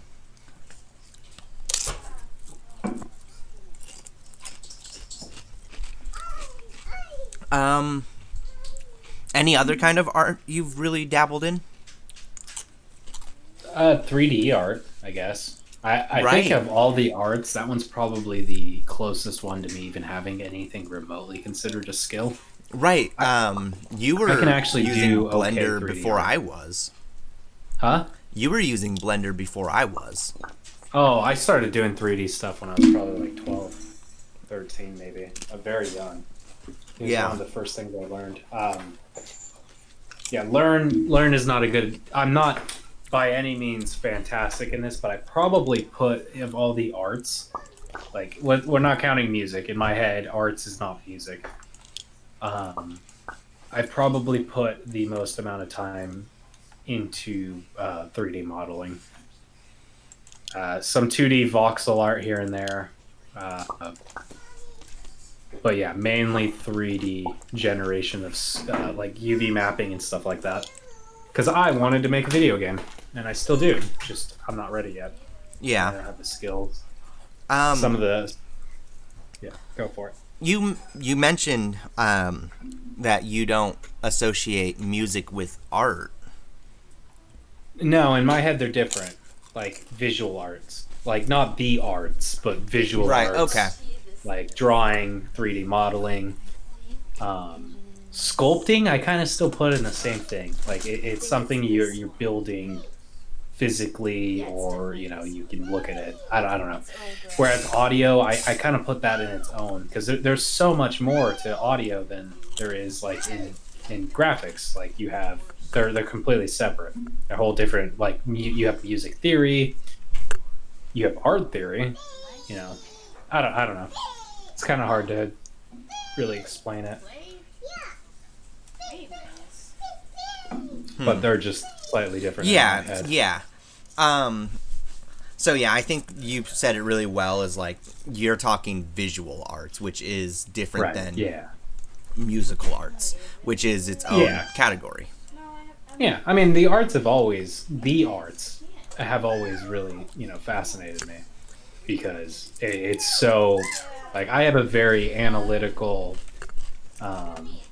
Is right side correct? I don't think right is. Left brain? I don't know. I'm super analytical. I've always been that way. And so the exact opposite of me has always really fascinated me. So I know when I first tried to learn music, it was because I needed to for our game, and I didn't enjoy it at all. And now I'm actually enjoying the process years later. Like I've noticed a lot in life. I got to things early on, and I wasn't ready for it at that time. And I think maybe drawing is also that way. I'm just not at the point in my life where I'm ready to understand those topics. And I'm all for, in my life, constantly learning new stuff and getting better at existing things. Because I don't think there's anything I can't necessarily do. I think the only restriction is the amount of time I have, and all I need to do to get more time is make money at a job that I'm not going. I hate to use the word 9 to 5, but that does steal half of my day from me every day. So, and I can't necessarily stop sleeping. So something has to give somewhere. Right. But yeah, I don't think there's anything I can do. Like even in my free time, relearn math that I left off in high school so that I can get better at it. So I don't think anything's outside of my reach. It's just, what do I actually want, and how much time do I have? Yeah. I mean, because obviously learning things is gonna sink time into it. Oh, every single thing I learn is always a time sink. It's insanely high. Like I haven't fully learned a lot of skills. Like I learned programming in C#, which in the programming field isn't a bad thing, but it's not like high end there by any means. There's still a lot of concepts that I had to learn, and I have learned at this point a lot more. But that's probably the most time sink I've put into a skill, and it's the amount of time is astronomical. It's hard to even calculate. Like take the time I put into Rocket League and just keep multiplying it over and over again, and eventually you'll get to a number close. Right. Like what is that, 10,000 hours or something? I think I actually probably put more than that into programming. But there's the field itself it branches out. You cannot be a master of programming. There's so many different pieces. You have to be a master of every one of them. Yeah, programming is almost like as if music. Music is generic. You have hip hop. You have R&B, you have electric, you got dance, you have all these subgenres, and programming's kind of like that too, where you may be a master at building, like warehouse software, but you're not going to be good at AI. Yeah, yeah. Yeah, I see what you're saying. Right. You may be a Yeah, rock even- star, but that doesn't mean that you're a musical master. Yeah, you may be great at rap, but how is your reggae? Yeah. That's, I want to get into the music industry, I do, but not necessarily just for rap. I just like rap because it's a passion of mine, but I don't want to do just rap. I'll start with rap, and we'll see where it goes from there. That's it. I don't know. At one point in my life, I kind of gave up on my dreams, and I want them back. So I'm working really hard to get them back. Yeah. So, and the only thing holding me back is my monotone voice and a few other things here and there that just need work. Yeah. on. And that's fine. I'll get through it. Yeah, and those are things that you can work on. They are, every one of them. Like, no, I haven't ran into anything in my life that I can't fix if I give it time. Even Right. I have these two terrible dogs. Awfully untrained, bark at everything, monstrous. They jump all over people, they scratch people. They're awful. They're awful dogs. I have, for the last month and a half, started training them, and they are now well behaved. I take them on walks, and they don't bark. They will stay to my side. They will not go in front of me, and they listen to me. They get their treats, of course, because, they're doing amazing. I take one of them out to the park. The other one's a little too high energy. I let her off the leash. She stays on my side. We walk for a little bit, staying on my side, and then I give her the little wave, and she runs off and has fun, and she comes back. And this is all within like a month and a half, and it hasn't even been, honestly, it's maybe been like 5-6 hours of like work into it. It hasn't even been hard. Yeah. It's just, sometimes it just takes you get tired when you do things. You did a Let's Play earlier today, and it tired me out for a little bit. I went to work, it tired me out for a little bit, and I took the dogs on a walk. All these things, they strain on your ability to do things. But if you push through them, and it is easier said than done. Yeah. You can achieve insane things that you thought were never really possible just because you put effort in past your limits. Because everyone can do things at their limit. It's past that limit where brilliance happens. Everyone can start a game up and play it, but not everyone can be happy, emotional, high energy, engaged. That shit takes energy. Yeah. Anyway, Speaking I'm of... liking your city design. Oh, thank you. Speaking Yeah, I'm of liking- energy, what do you think about dancing? Do you dance? I do not actually dance. I danced a little bit with my. We're not going to say any more about Beyonce, but I danced with her for a little bit. Other than that, I actually have no dance skill at all, and I was so self-conscious about it when I was growing up that I went to prom and I didn't dance. I still got a girl somehow. I don't know how it happened, but yeah, I don't know. It was awkward. I kind of wish I had at least tried, because if I made a fool of myself, I would have attempted to get better at it, Right. or not. Was But this I never even... Was this the individual I knew? Oh, from high school? Yeah. No, this was in my town. Oh, okay. It I was over actually there. never attended any dances at that. I wasn't allowed in. I got in a lot of trouble.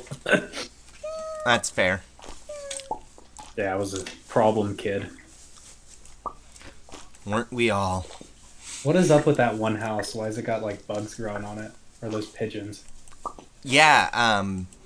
Yeah. Pigeons will show up and Oh, rest gotcha. on your houses and stuff. Is that the max size of your city over there, with the pluses?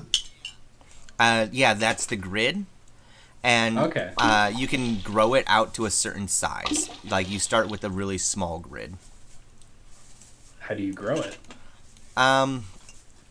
So, when you make a new project, it's a pretty small grid, and then when you put a piece down, it just, like, kind of starts expanding the grid in that direction. So it works Oh, with your kind of With thing. your city. Okay, that's cool. Yeah. Have So you found a limit on it yet?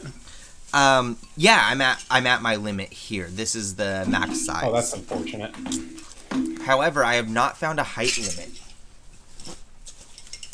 Really, that is impressive. I would assume arbitrarily 200 blocks. 255. Let's take Minecraft. Have you gone that high?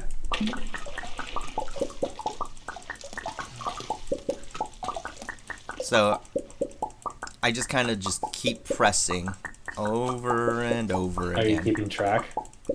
Nope. Because I know how much longer I'll be at this.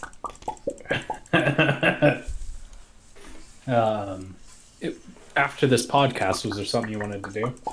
I mean, not in particular. Okay, that's fine. Like, I'm just kind of chilling out. That's there's nothing wrong with that. I'm gonna go sniper people again. Hitman? Oh. It's Sniper Challenge. It's actually, I think I own almost all the Hitman games. I own Hitman, Hitman 2, Absolution, and Sniper, all the ones on PC. So, the Sniper Challenge, I think, was from Absolution. It was just this thing that was released out of nowhere, and it's basically the same map, nothing ever changes, and you have one target, and like 12 guards, and all you have to do is you got to take all the guards and the guy, but everyone moves around the map and does their own thing. It's all pattern thing. I've never looked up a guide. I've gotten some pretty high scores on here. Me and my little brothers used to compete with each other who would get the highest score. All right, there's the height limit. You found it. Your stream is... Oh, wow, I'm just really far behind. Oh, geez.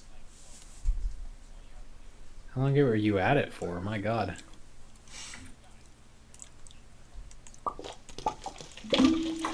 And then I have to break every single one of those blocks one at a time. That's unfortunate. Well, that's where I'm going to use my counting. Oh, I see. +1. And just clean it up on the way so that I don't have to subtract those from my count.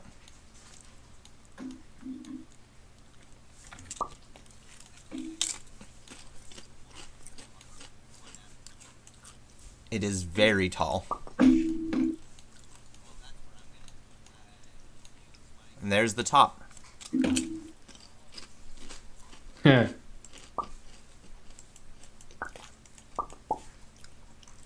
All right. So now let's discover how many pieces this is.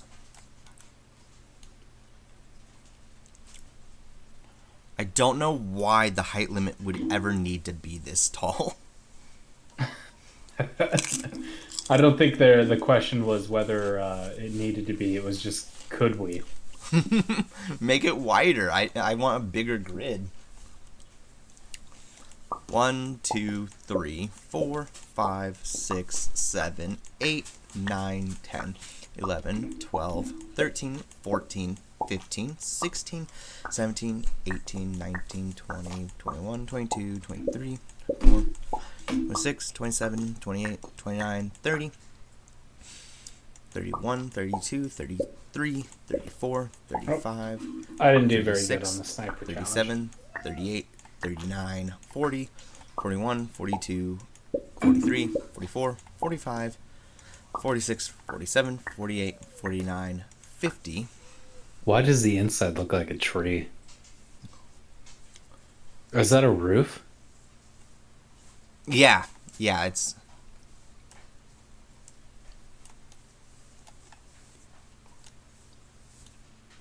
Alright, yeah, this is what it looks like. Alright, what exactly was the number I was on? Here, say something real quick. Hello? Hello?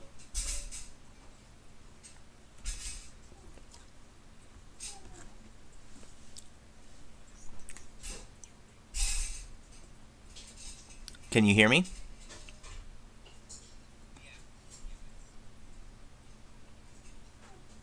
What? 1 second.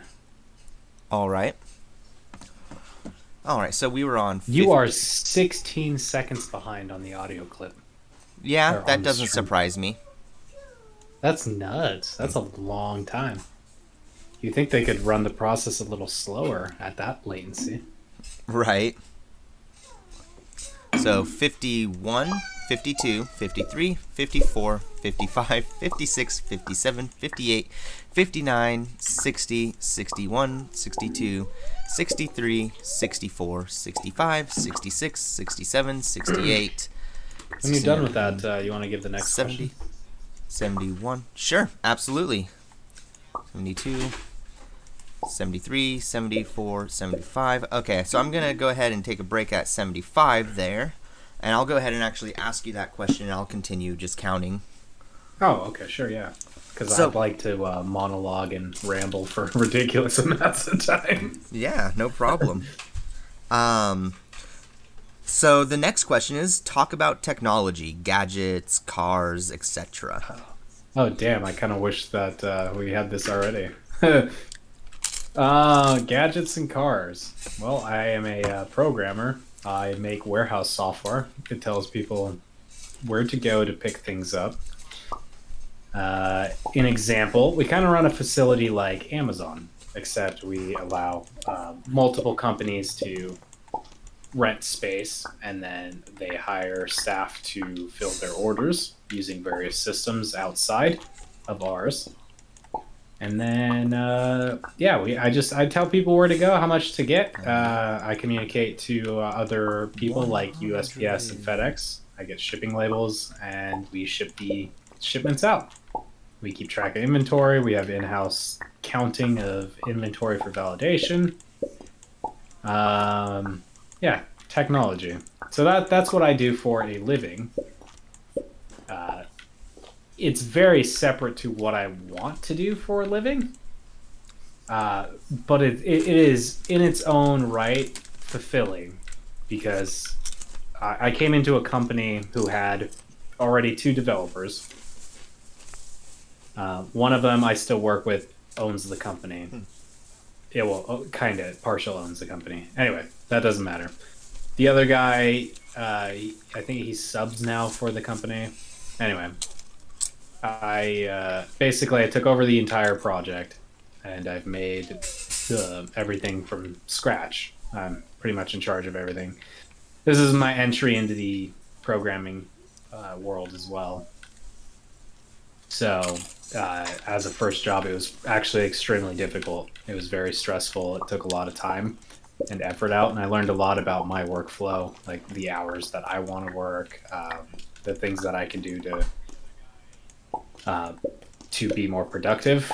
Because as an individual, you can go to work and you can work, high output, really, well, but you can only do that for a limited amount of time before you get burnt. So my current pace now keeps me from getting burnt. It's not super fast, but that's just where it is. Yeah. So I took this company basically over I built their software for them. We replaced a couple of other programmers as well. Ones that had focused mainly on keeping printers up and running, or various sub projects. I basically took theirs over.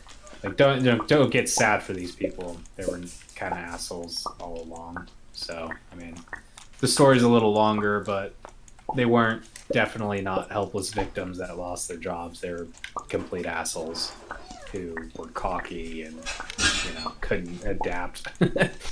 the yeah, the technology field is pretty ruthless. It doesn't really like people who don't adapt well or learn new things, and it doesn't like inefficiencies. So yeah, that's my rant about technology. Yeah. Have you been looking into kind of the path technology is taking and what it could look like in our future? Like what? Like augmented reality and well, stuff like that, anything. or? Like what do you think the programming industry, since that's kind of where you were going with technology, where do you think that's going to be in 50 years? Oh, I think it's going to go one of two ways. It's either going to be entirely AI driven, or we're going to live in kind of like a computer enhanced. Because everyone likes to, yeah, it got loud there. Everyone likes to pretend we're like 100 years early. You know, the hoverboard, the flying car, the electric powered vehicles. 20 years early. So I don't know if I really subscribe to the whole AI is gonna, basically take over all of our jobs just yet. But I do think that at the bottom scale, it's at like programming is going to, what is the word? It's going to kind of, help. So like modulate our lives. I don't know if that's the right word. Yeah, I think the field's good if you want to be in it. Yeah, I know what you're talking about. I can't for the life of me think what it was called though. Yeah, it's like if you're It's a cyborg tool. and you're getting a robotic arm. What is that called? It's a tool. It's not to. It's like augmenting. Maybe Yeah. augment's the right word. But yeah, so I think that's where it's headed. I don't think we're quite at AI is going to take all our jobs and make things completely different. But I think technology is going to continue to augment to the point where if you don't know how a computer works, you're not really going to survive. Unfortunately, I think I have a good way. example of this exact situation, actually, and the Walmart here in our city, we have about 20,000 people here, is supposed to get a remodel this coming year. However, I don't know if that's going to happen with the way things are now. Right. But they were going to replace most of the registers with self-checkout lanes. And see that's weird because where I'm at, there is no registers. It's all self checkout. Yeah. We don't have there is no non self checkout at Walmart over here. You have to go through self checkout. Yeah, and that's what they're I trying to think do there's over here. one for selling cigarettes, and I think that's it. Yeah. But yeah, And, there is no other. I don't know if it's just here, but yeah, there is no. Anymore. And people have been complaining about certain things in that regard. I get it. Yeah, it's less human. But it's taking our jobs. It's like, no, it's making it so that more jobs can be fulfilled in different parts of the store. Right. Yeah. Exactly. Because not, and this is a really bitter pill to swallow. But customers, they suck. They're not fun. Ever. No. In any industry. I've been in fast food, I've been in tech support, I've been in customer service via the phone. Customers are the goddamn worst. They really are. Every single time they're entitled and they don't know. That's why they're not the professionals, because they don't know. I deal with a lot of people who don't know how to restart a computer when there's an issue. Because my job is not just software engineering, it's also tech support for my own software. So a lot of it's end users who just don't turn a printer off. All right. When it's acting up. I think Anyway. I found the height limit number. How much? 255? 256. That's my guess. 257. Are you fucking kidding me? Sorry. I was that close? Really? That's ridiculous. Are you sure you're not off by one? I was confused at first because I got to 250, and then there was more. I was like, okay. I'd use 256 2, too. I'm sure 3, there's an actual tech reason 4, for it too. 5, 6. 2, 4, 8, 16, 32, 64. And guess what? That height limit 28. includes the base where you can't actually build the buildings. So technically, that doesn't count. That doesn't count. so then. technically, Yeah, it's 256. So I was right. Well, that feels nice. That's funny. That's actually really funny that I was like spot on. Yeah, see, I'm a programming god. That's all that can be said about that. I even know height limits of video games I haven't even played. That's funny. I mean, because it's an arbitrarily long distance, like 200 blocks plus. You really shouldn't need that much height for that game, at least. No, like this Right, is so, one of like- the biggest ones I've done, and that's nowhere near that. Yeah. So, like, if you're gonna pick a limit, you pick one. Like, 256 is pretty good, like, CPU-wise or whatever. Like, when I'm making chunks and stuff in games, 256 blocks high is not bad.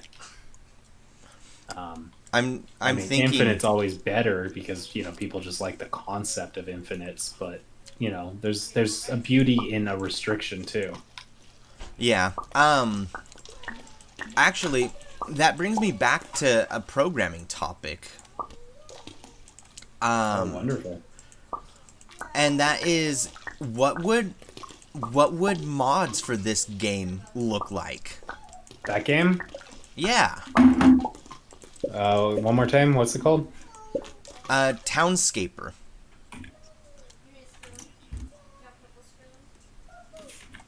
Well, let's look at what it's made in.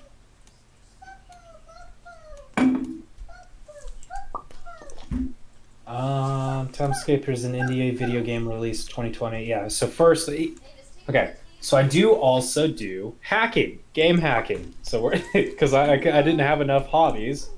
So first off, what we're going to look for is the engine. Swedish developer who previously worked on a game called Bad North.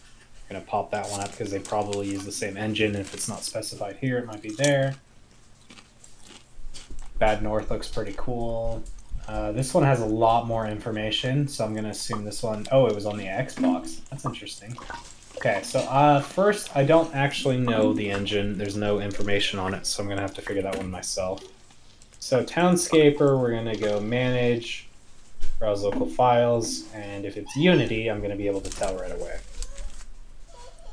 It's Unity. So we're going to open up the Townscaper data folder, and we're going to this ILCPP data. Probably, let's see what else they have. Mono. Yeah, we're going to explore resources.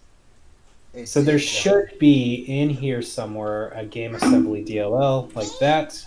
And we're going to open up a process called...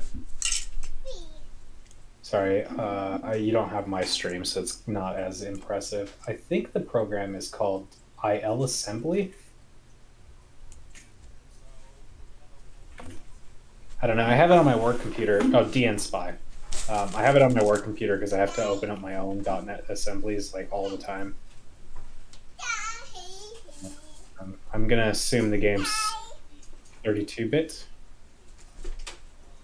We're going to run the 32-bit assembler.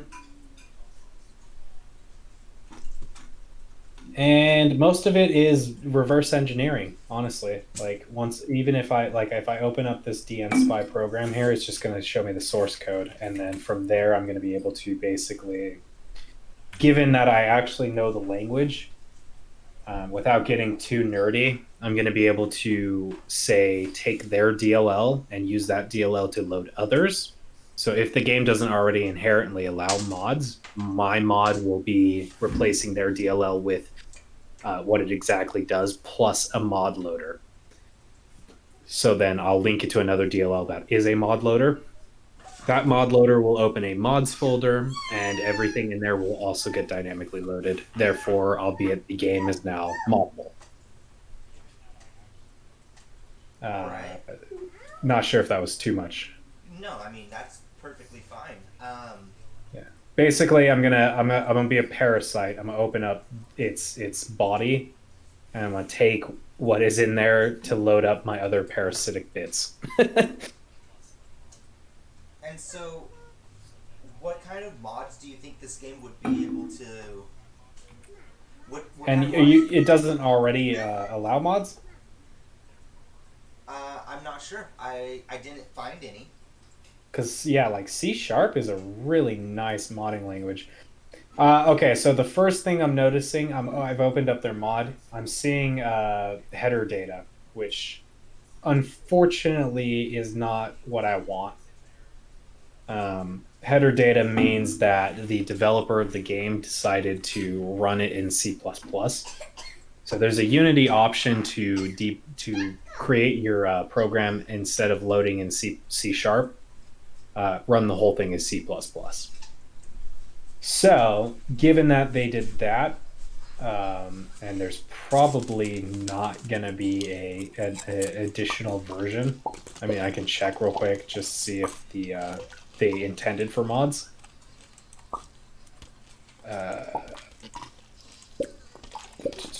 So properties. Oh, this is new. Betas.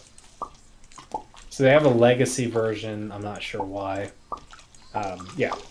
So scratch everything I said because this becomes an advanced user now. Instead of doing what I wanted to, now you have to actually know video game hacking technology. Because you have to actually open up the assembler now.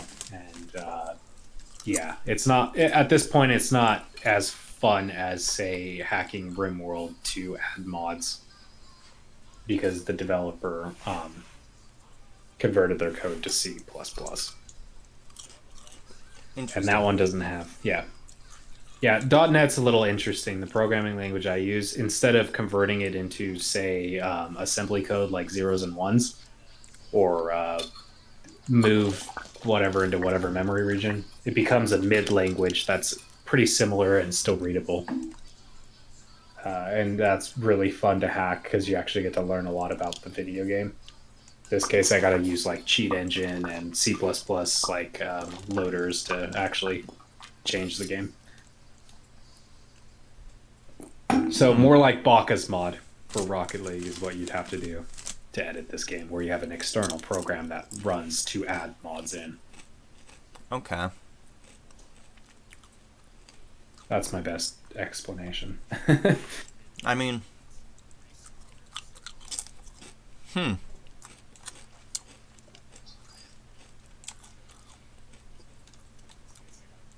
So now let's assume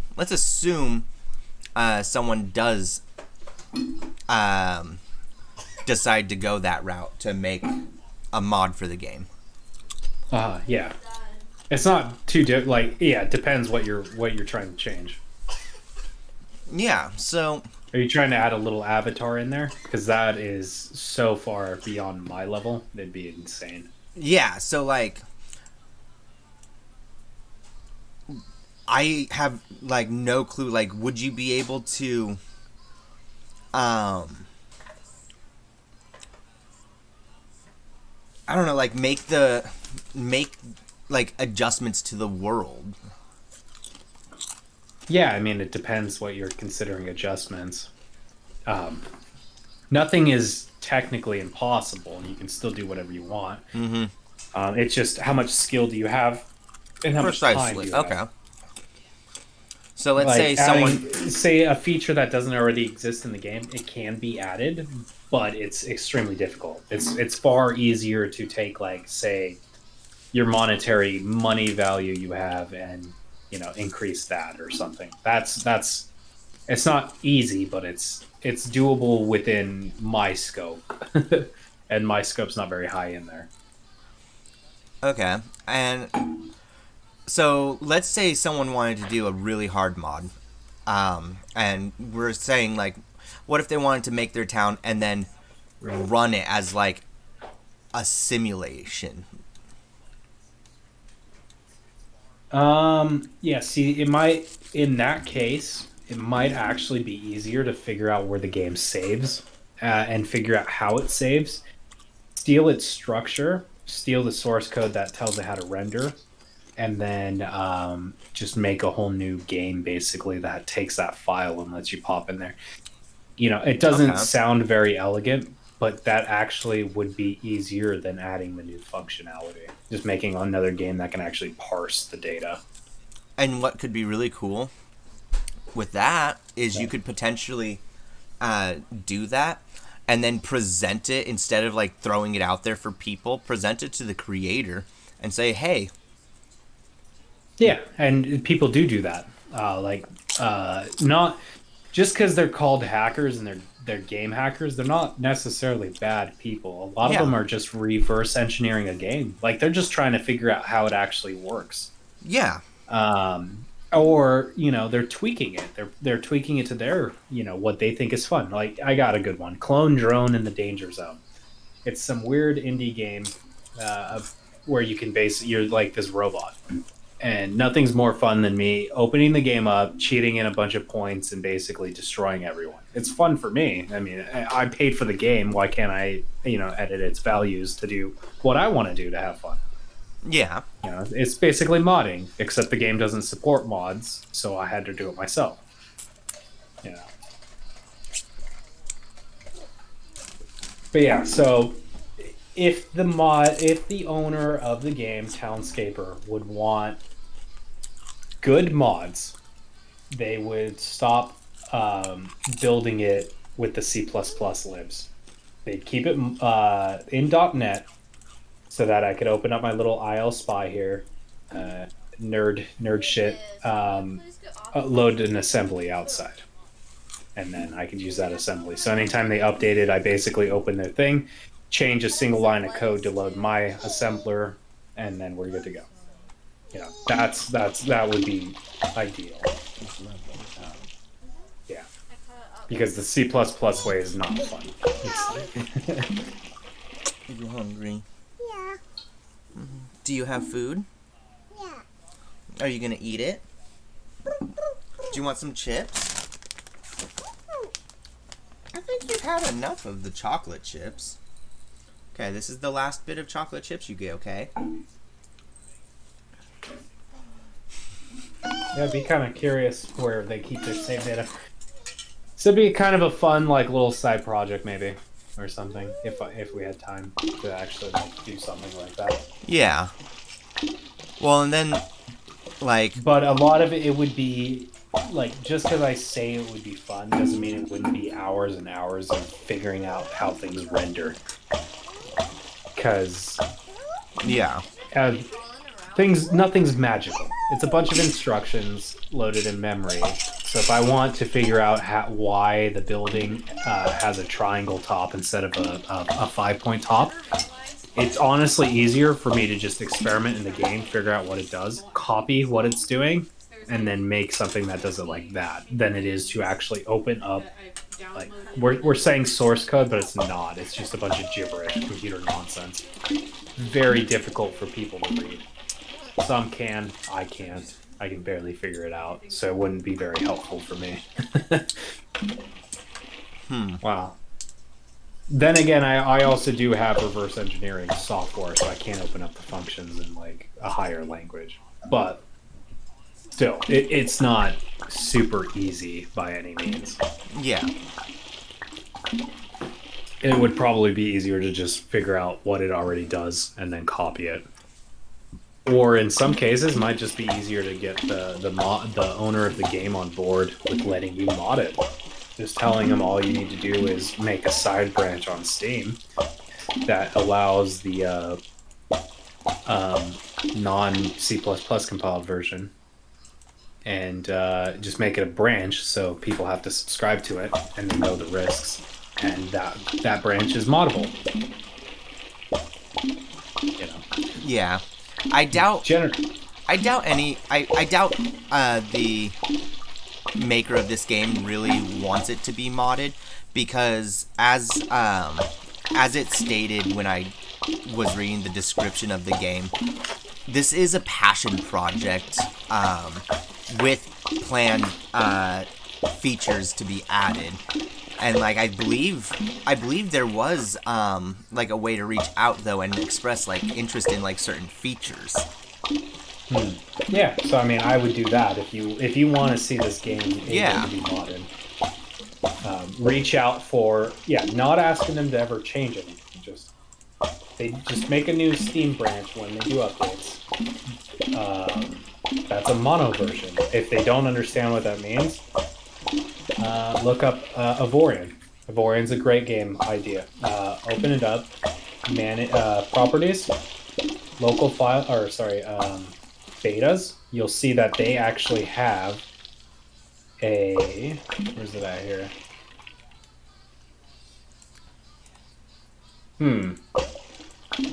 Maybe it wasn't Avorion. It might have been a different game. But they have a branch that's for .NET only. Nice. It might have been. I don't know. Actually, I'm sorry. No I problem. have so many games I've attempted to like open up and take a peek inside. It's hard to remember which one's which. I kind of feel like it was RimWorld, but I thought that one was .NET to begin with.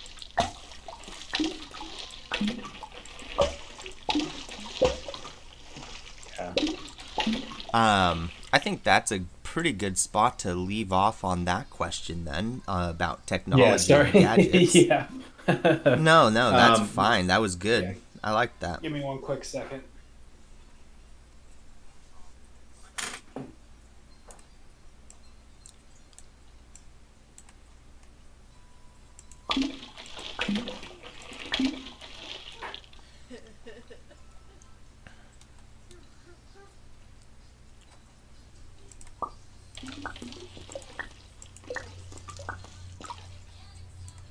I mean, this is about right for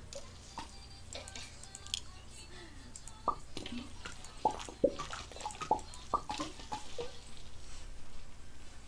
All right. The next question is actually going to be, what do you do or study? We've talked a bit about that already, but I'll still present it to him as an option. In the meantime, I am building here a wonderful structure. It is going to be a lighthouse.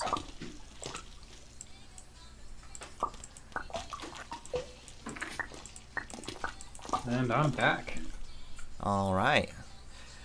So our next question is actually something we've kind of already talked about for a bit, and that is, what do you do or study? Oh, I think we already went over that actually. Yeah. I think we I don't got know if I have much to add to it. Yeah, I think we've gotten a pretty good idea. So we can go ahead and actually skip that question, I think, and go on to question number 7. What is your most or least favorite subject in school? Oh, history was my least favorite in school. It was just kind of repetitive and boring. I'm not very good with dates, so most of the test questions weren't really necessarily what happened, but more like the dates that things happened. So that one always kind of caught me off because I was never really able to remember the exact like dates that things happened. So it made the entire subject very boring. I now enjoy history a lot more than I did back then, but yeah, I still don't know dates. Yeah. I just kind of learn on my own pace. Yeah, I mean, history can be a tough subject, really, to, touch on. Yeah. But ultimately, I do agree that. Was history also your worst? No. Well, what was yours? My worst subject to this day, my worst subject in school is English and writing. Yeah, that one was pretty hard too. I Actually, I okay, so this actually plays into something really recent in my life. I've been really into slam poetry recently. hmm And like you have to be really good at, writing to be able to write something like that. yeah, kind of like hip hop. Kind of like hip hop, kind of like Yeah. rap. Yeah, man, I'm trying to learn new words just for that, and like ways of saying things. But so I get it. the thing is though is like I am good at writing, I've always been good at it. I just was never. I hated the classes. It was too formal. I hated the formality of it. Yeah, I get that. Yeah, And I think that's a lot of the Formality. problem with how history is taught as well. Yeah, I mean that shit's boring. Like, They teach it. pardon the They the language, teach but it that shit's boringly whack. and they're bored Like, with it's not it. fun. You gotta have fun if you want to learn. Like, no one wants. Even my dog. If I yell at my dog too much, it's not having fun anymore, and it doesn't want to learn. Like, even I, like, as a terrible dog owner, still know that the dog gets bored. Why do we not know that kids get bored, of learning their ridiculous history topics? Yeah. Formally. No, I completely agree and understand. I was lucky to have a couple of good teachers when it came to history, and I think that really helped shape my appreciation for history. And I didn't really ever have any writing teachers that really shaped my view on writing. Yeah, I don't really know much about writing. I don't recall any writing teachers either. Yeah, Like, writing and so that- English were always combined. Yeah, we did. I think we did reading and writing, or like Yeah, their own and thing, reading. like language arts. I But think it is was what always called. made out to be boring. Oh, read this, read that. Oh, we don't actually want to read this. No one actually wants to read this. And the teacher's like is telling people no one wants to read it. Then yeah, why are we reading it then if no one wants to read it? Like, Aren't you making me suffer because you had to? It's like what it feels like. it's like, You were oh, too but much of it's a required joker to- by the law for students to know this stuff. And it's like, but Yeah, but Why? You don't have to you don't have to learn it. There's no. I'm pretty sure there's no curriculum that says you have to read this boring ass book. no, like there You just need to is, learn like this there's concept. there's like state curriculums that say like you have to read To Kill a Mockingbird, you have to like read it. something like 'Cause that. I don't Like, even think I ever read that book. I mean, there's plenty of ones I never even read. we were able to get around it in some cases because my teachers were like, yeah, writing and reading classes suck, so here, watch the movie instead. Yeah, I'm okay with movies, honestly. Yeah. But Also, when I reading want to hurts learn my about, eyes, and I don't really Yeah, enjoy when it too much. like if I want to become invested in the subject, I don't want to be presented a way of learning it that is just whatever. Here you Well, go. I don't think that was. I think the problem was One of my the history energy teachers wasn't literally there. roll his They didn't eyes. have the drive to show it to you. You know, they weren't excited about the topic. They hated it just as much as you did. Yeah, and that is how I felt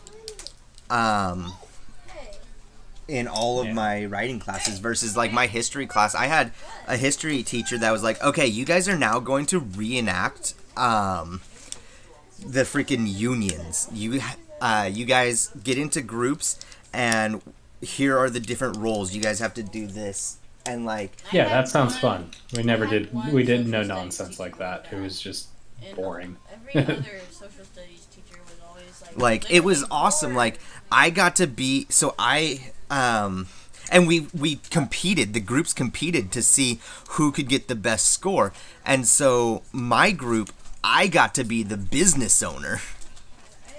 Oh well. And I was fighting against a. Me too.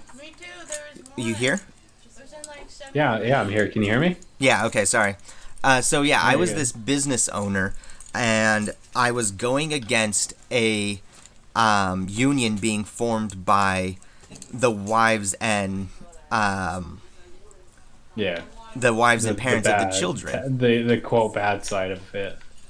and they were telling me that I was working their husbands too much, and that they needed to see their husbands more often. Right?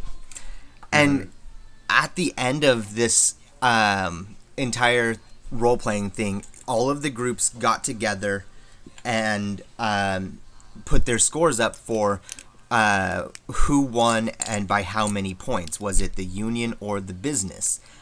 And most of the groups, the union ended up winning, right? Uh-oh. Not my group. Not only did my union fail drastically, but I had the most point, like, win difference than anybody by at least double. That's nuts. Good thing you weren't on the union side or the business side. No, I was. In real life. Yeah, No, oh, in yeah. real life. Yeah, no. So what basically happened is they came into my office and was like, you know, we don't get to see our husbands enough. And I was like, oh, you're absolutely right. So what exactly do you mean you don't get to see them very much? They go home. You played that one. Like, they go home on the weekends and or no, they go home for a few hours every night. Is that not enough? And they're like, well, we want to have him around for more than a couple hours. Like, okay, well, I mean, I can spare like an extra day or two, but then he's going to be behind on his hours, so I need to keep him in for the other days. And they're like, I mean, but where's he going to sleep when he needs to rest? I was like, oh, don't worry, we have a bunk. We'll install a bunk with, you know, toilets and stuff, like, so they can just live there. Yeah, but what about my kids? They need to go to school. Well, luckily for you, if you actually increase your husband's hours, so instead of giving him 2 days off a week, we give him 1 day off a week, and we will take that extra money we save to build a school funded entirely by the company. So students of Wonderful. of our workers go to school for free. And the mothers were like, yes, that's awesome. And then I was like, unfortunately, I can only keep them in school through elementary, and I know that they have a hard time beyond that anyways. But don't worry, once they finish elementary, I'll let them come to work for us. Yeah, of course you would. And they That's agreed to all of it because of how That's charismatic I was. That's so bad. That is so bad. Like, every one of those ideas is awful. And I was able to convince... And it doesn't surprise me that you convinced them. In my role-playing for that union versus business... I represented the business and just annihilated the union that was going against me. Like, most of the other groups, the unions won. And then out of the two groups where the business won, I was one of them. And out of all of the win ratios, I had the most points by over double. Because I convinced the wives who formed the union to give me their husband's work for more hours each week. When you originally started the conversation. I cut their pay by 50% because You I cut was the pay. I don't even remember that part. yeah, no, so this out of all of the accomplishments, I managed to keep the husbands for more days of the week in order to give free education to their children. And then once a week, they were allowed to go home while the children were at school. Oh, owie. Not even when they were there. Not even when they're there. So for this, I used it as promotion to have more children. I also gave benefits for more children. And so Wonderful. if you have more children, you get benefits, and then you get less time working there or going home. And then on top of that, after their kids get out of elementary school, they are required to go to work for me because of the type of scholarship it was.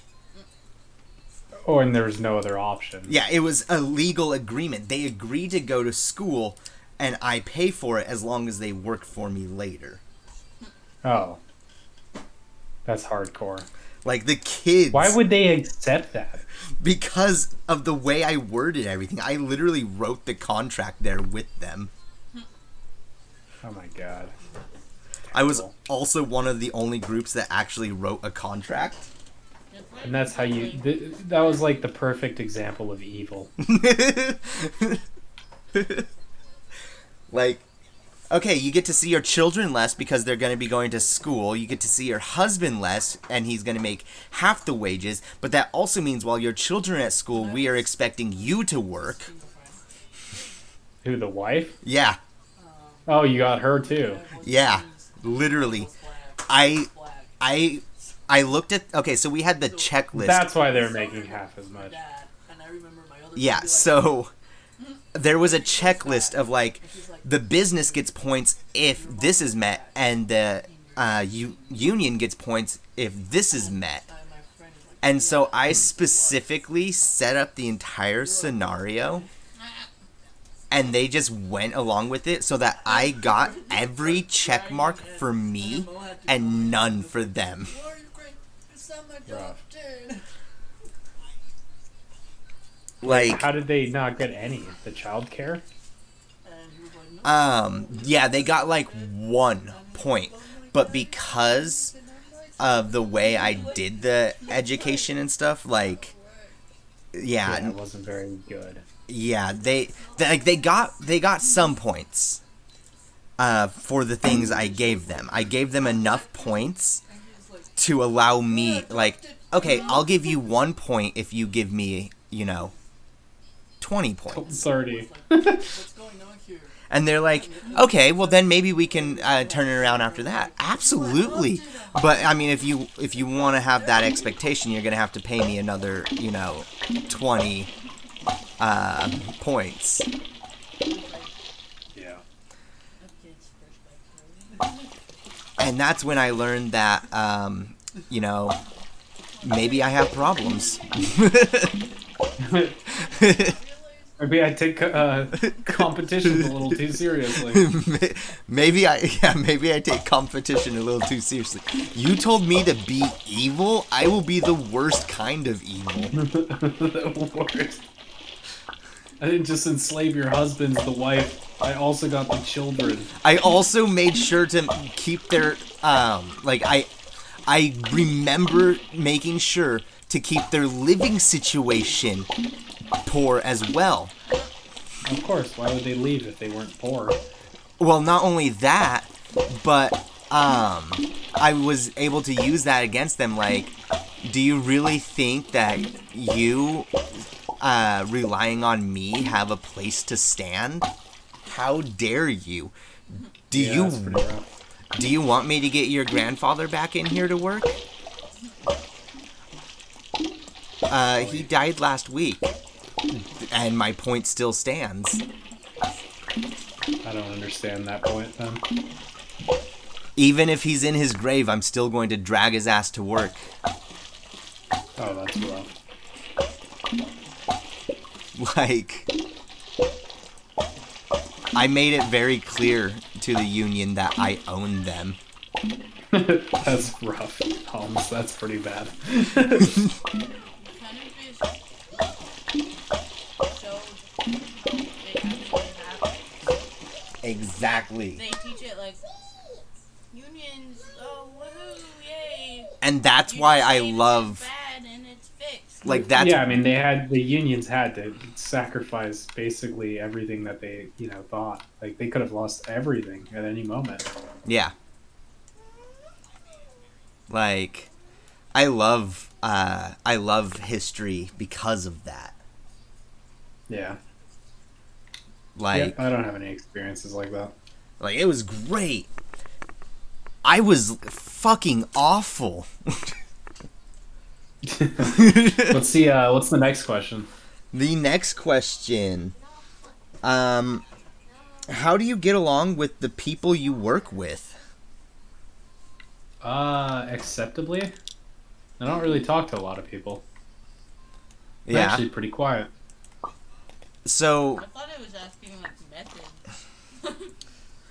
Like, well, no. How do you get along with the people you work with? People love talking I'm about trying their to relationship. I'm trying to work on it. Get maybe a little bit more. I mean, I don't fight with my coworkers. I just don't talk Yeah, to them so very much. the details of the question. People love talking about their relationship and frustrations with other people. Yes, it's gossip, but you also learn a lot about how the person works this way. So Oh, just I kind see. of like, yeah, like what is your relationship with your coworkers? How do you get along with them? Well, I work with the sales guy. We got a pretty good relationship. He also makes YouTube videos. It's fun. Nice. That one's fun. My boss is okay. I like him. I got 2 female coworkers. I don't talk to really either of them. Sometimes I wave. And that's pretty much my work life. It's not. Yeah, I'm not gonna like glamorize it. It's pretty goddamn boring. Like, I mean, there's a reason I'm trying to kind of push out into a different field. Yeah. Like I'm good at what I do, but I'm a bit of a like kind of loner, and I also work with a bunch of introverts that don't want to talk to me either. So I kind of need to be around. Either I need to like adapt better, or something. It's not really pleasant, but it's not bad. It could be worse. I could have a douche of a coworker. I don't have. I did, and then I got rid of them because I outperformed them and made them, not needed anymore. Took their job. So, I mean, I used to have asshole coworkers, but that didn't last very long. Yeah, don't get on your bad side either, I guess. Probably not. I mean, I'm nice, but if I have if someone annoys me to the point where I have to go do their job and my job just to get rid of them, I will, and I'll do it without a problem. I will output my productivity for a year just to remove someone else. That person I got rid of, their entire day was spent fixing printers and basically monitoring everything. I do everything they do and more. Like, I don't even need to monitor the printers because I built it right the first time. We've caught probably I think they're saying like $10,000 a month just on printing stuff. So I mean, not to mention their salary. I got a bit of a raise afterwards as well. But yeah, don't get on my bad side. I don't know how else to put it. He was a dick. Like the worst kind. Like other people I can handle. I can't handle like cocky assholes who think they're better because they've been in the industry longer than you. Yeah. I mean, it just sounds like arrogance. It is arrogance, and it's unfounded because I mean, this rookie basically took his entire business away from him. I outperformed him in every field he had, to the point where he literally was no longer relevant anymore. And he had been in the industry probably 15 years longer than me. How does that happen? And, people may not necessarily like me, because I'm not like, happy and frilly in my work, but they don't despise me. They despised him. He was an arrogant asshole who was always, belittling people for the, things that they did. I don't do that. I may shit talk my coworkers because they annoy me because they don't know how to turn off a printer, but I don't tell them that. I silently comment about it, when they're not there, because they don't need to know. It's not much better, but it really is, because I'm not belittling them to their face. I'm not making them like feel like every day they come into work they're less human. Yeah, they're lesser than like me. you acknowledge that it frustrates you. You don't. Yeah, it's irritating, but I'm not gonna make them feel less fucking human because of it. Like, yeah, I get it. You just don't know what I know. Just like the goddamn photographer would run circles around me in photography. For now. For now. Oh yeah, photography is fun. I love photography. I know nothing about it, actually. I'm very I don't know anything about photography. You can do it very passively, with just your phone. But if you want to get into photography, it's gonna be expensive.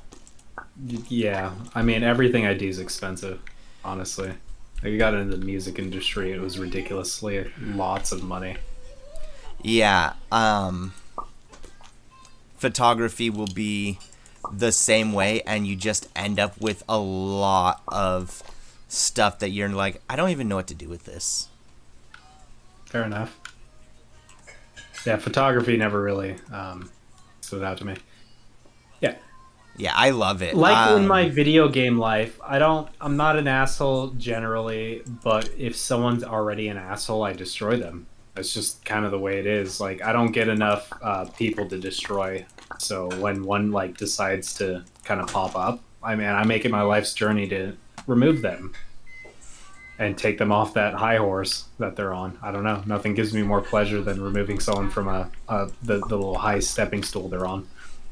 The pedestal. Yeah, I mean, it's fair. My little guilty pleasure. I thought that was SpongeBob and that was Patrick. Yeah. I don't know. But other than that, my work life is pretty calm. I mean, we have projects here and there. I kind of do my thing. Yeah. I kind of wish my boss is a little bit more engaged, led more. He doesn't. But, other than that. Yeah, I mean, he sounds like he's a laid-back kind of boss. Yeah, he's super laid back. I just told him today that I'm taking the rest of the week off because I have tons of overtime or tons of paid time off, and he was like, "Okay, dokie." He didn't fight me. I at hope all. he He's just sounded exactly okay. like that. Huh? I hope he sounded exactly like that. No, but he didn't. But I mean, it basically. Okie dokie. Okie dokie. I mean, so yeah. I'm grateful. I really am. The job's great. It's helped me grow. Am I running at 100% efficiency? Absolutely not.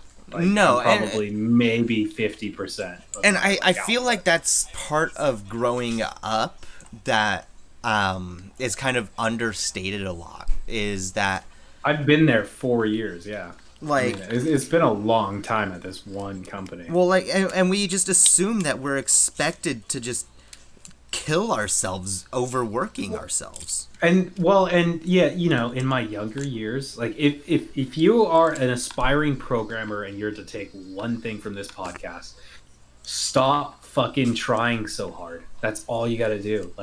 There is no reason to rush an update that is going to just be buggy and cause you more work. All you're doing is just adding more work. And it took me years to figure that shit out.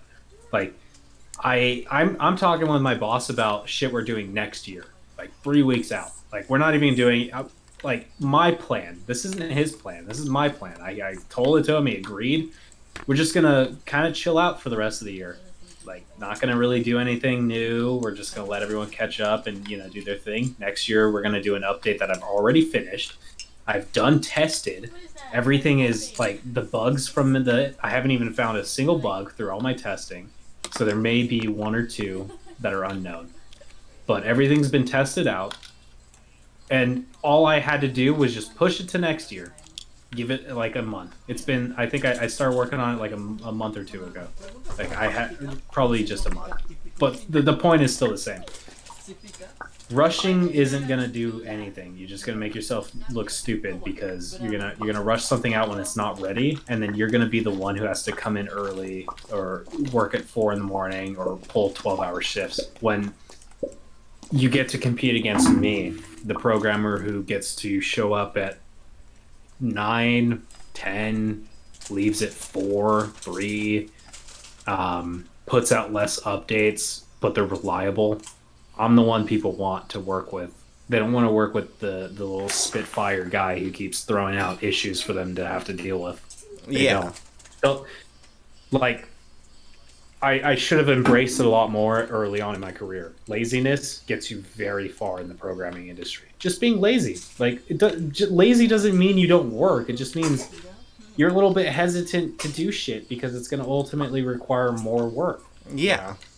I don't want to push this update today because, they have 5,000 orders that they have to do. And, it's really not, it doesn't really feel like the right time to throw shit into chaos.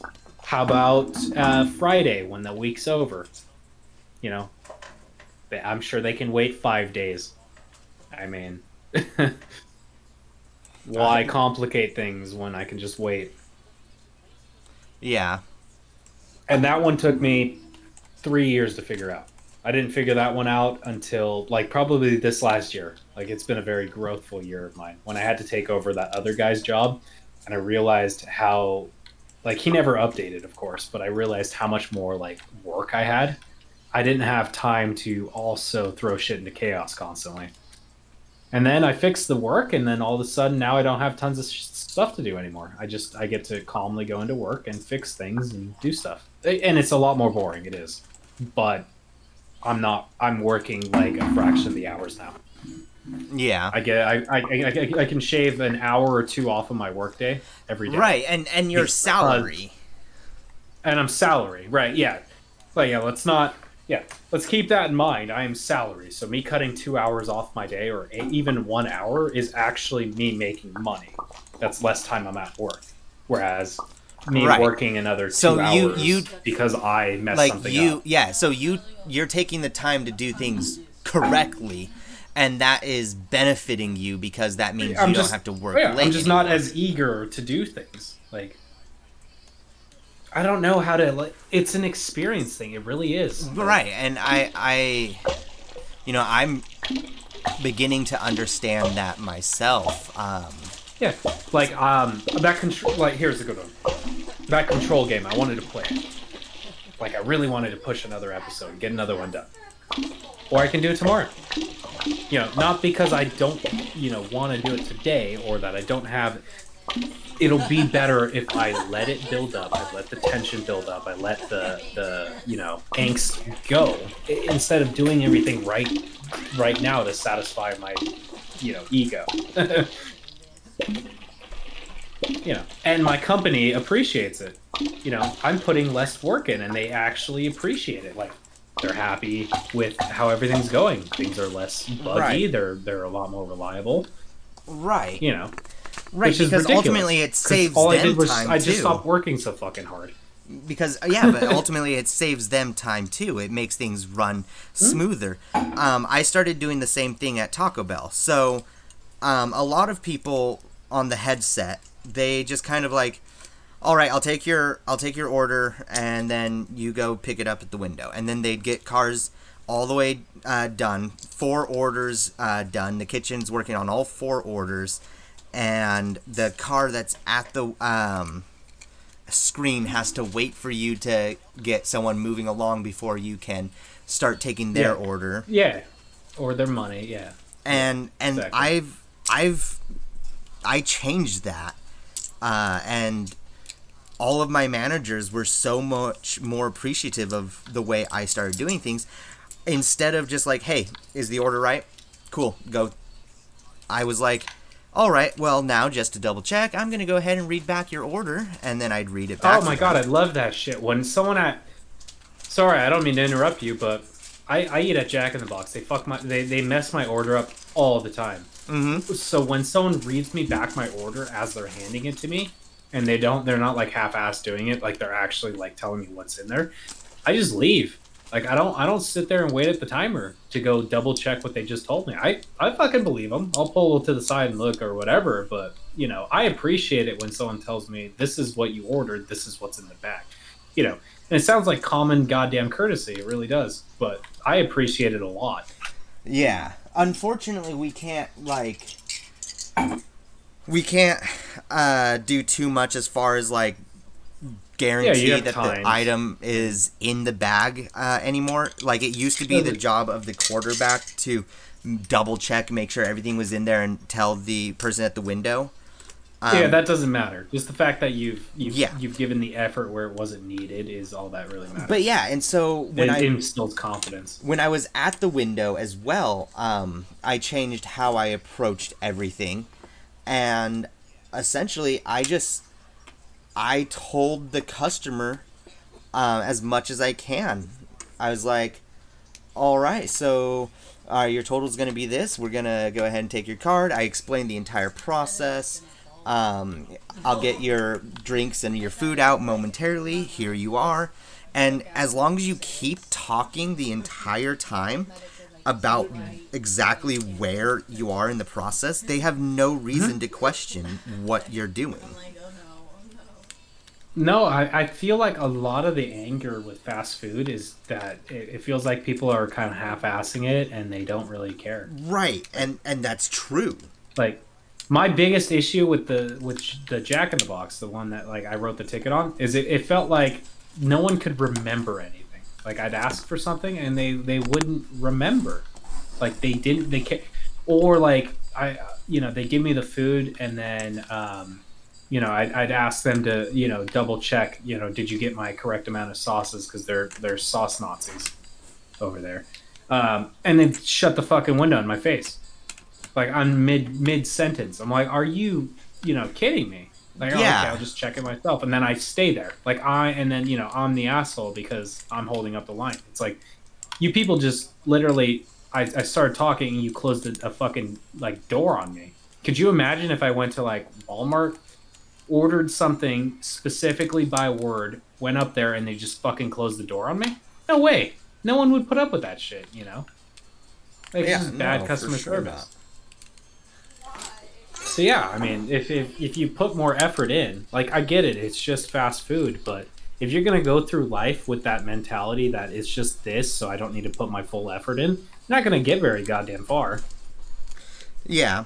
On the other hand, though, we have to take into account like, is improving the customer service at your job worth what you're getting out of the job? I think it is, because I think you develop the skills that will help you later. Like, yes. If your end goal is Jack in the Box, then yeah, probably not. I'm not saying that's bad. It's okay. Everyone has their own ambitions. You don't have to have ridiculously high ambitions. But if your only goal is not Jack in the Box, then there is absolutely no reason that putting effort in isn't going to help you out. It's just going to teach you how to be better in customer service for your next job. That will pay you better. Yeah. Well, and if you phone it in, you're just teaching yourself how to phone shit in every day. I think that's where one of the issues comes into play, is that one of the arguments is that if we are expecting our customer service associates to put on a front and be that kind and happy, then instead of asking them to pretend, why don't we make that their life? It's pretty hard to pretend. Yeah, That's why a lot of places just hire happy, jitty people. They don't hire depressos like me. Like I am very, very monotone. I mean, I'm working on it. It's a skill that doesn't come natural to me, and I'm doing my best to not be that way. But I am at heart a very monotone, serious, analytical person. I'm not super fun. I have dry, fucked up humor that is funny, but like I don't want to listen to myself through a goddamn intercom. um, right now, anyway. I've honestly never. So what am I getting at here? Yeah, how I don't know how else you make people happy. Pay them more, I guess. Like, is my sandwich going to be $1 more? I don't really give a shit if you pay your people a little bit more. And honestly, if at Jack in the Box, I went in there, it was a consistent experience. They were always happy. They listened to me. I'd pay fucking $1 more for my sandwich any goddamn day. Honestly, Right. any day. Right. No problem. Not at all. I would not even hesitate. You're not just paying. Especially if I asked for something and they didn't just like generically say we'll handle it at the window, like as if their jackal-ass, employee that can't even remember 10 seconds in the past is going to remember what I asked at the fucking window. I'll pay more for that. That's fine. Yeah. Like I don't know if that's like a little cheaty because money isn't a super issue in my life and I can pay more for things, but like just having a better experience is worth but I paying agree. people more. Like, I agree. I'm poor, but I agree. Yeah, I don't like if people are phoning shit in. Oh, I hate saying this, but like my fiance, and I don't want to go like nagging. Yeah, just say your ex. My ex. Okay, yeah, sorry, my ex. She didn't really have much passion in her life, so therefore every day she was phoning stuff in. So she'd come home, sad, unhappy about where she is in her life, and just depressed. And it's a shitty way to live. It really is, and it's especially shitty for people that do have ambitions. Like, I have ridiculously high dreams. I want to do stuff, and it's very difficult being with someone that doesn't have that kind of energy. Yeah. And it's kind of like that with the fast food. If I go to a fast food place and I get two experiences, one's the mellow guy who that obviously doesn't want to be there and then closes the window on my face, and then I go in there and I get someone who's legit paying attention to what I'm saying and is engaged in the conversation, repeating back words I'm saying, like they obviously took some kind of like speaking course. I'm gonna write a good review, and I'm gonna be happy about my visit, and I'm gonna come again. Yeah. Whereas the other one, I'm gonna question whether I should even attempt to come in, and maybe just getting a salad's better than eating this crappy food. I mean, at least with the salad, It's me I have to deal with. Well, and I felt bad a lot, because I felt like I was really judging some of my coworkers every now and then. We'd have an angry customer come in, and everyone's always trying to jump on it, like, oh, I'll handle it, I'll take care of it, I'll handle it. But then they get over there and they're just kind of like, well, I really don't know what you expect me to do. That's just the way it is. And I'm just like sitting there, I don't like that. Yeah, I just I'd be sit there and pretty I'm mad if I like, got that. are you serious? Like, what? No, stop. Some fucking empathy would be best in this situation. Like, even if it's something you can't fix, I mean, that customer is irritated.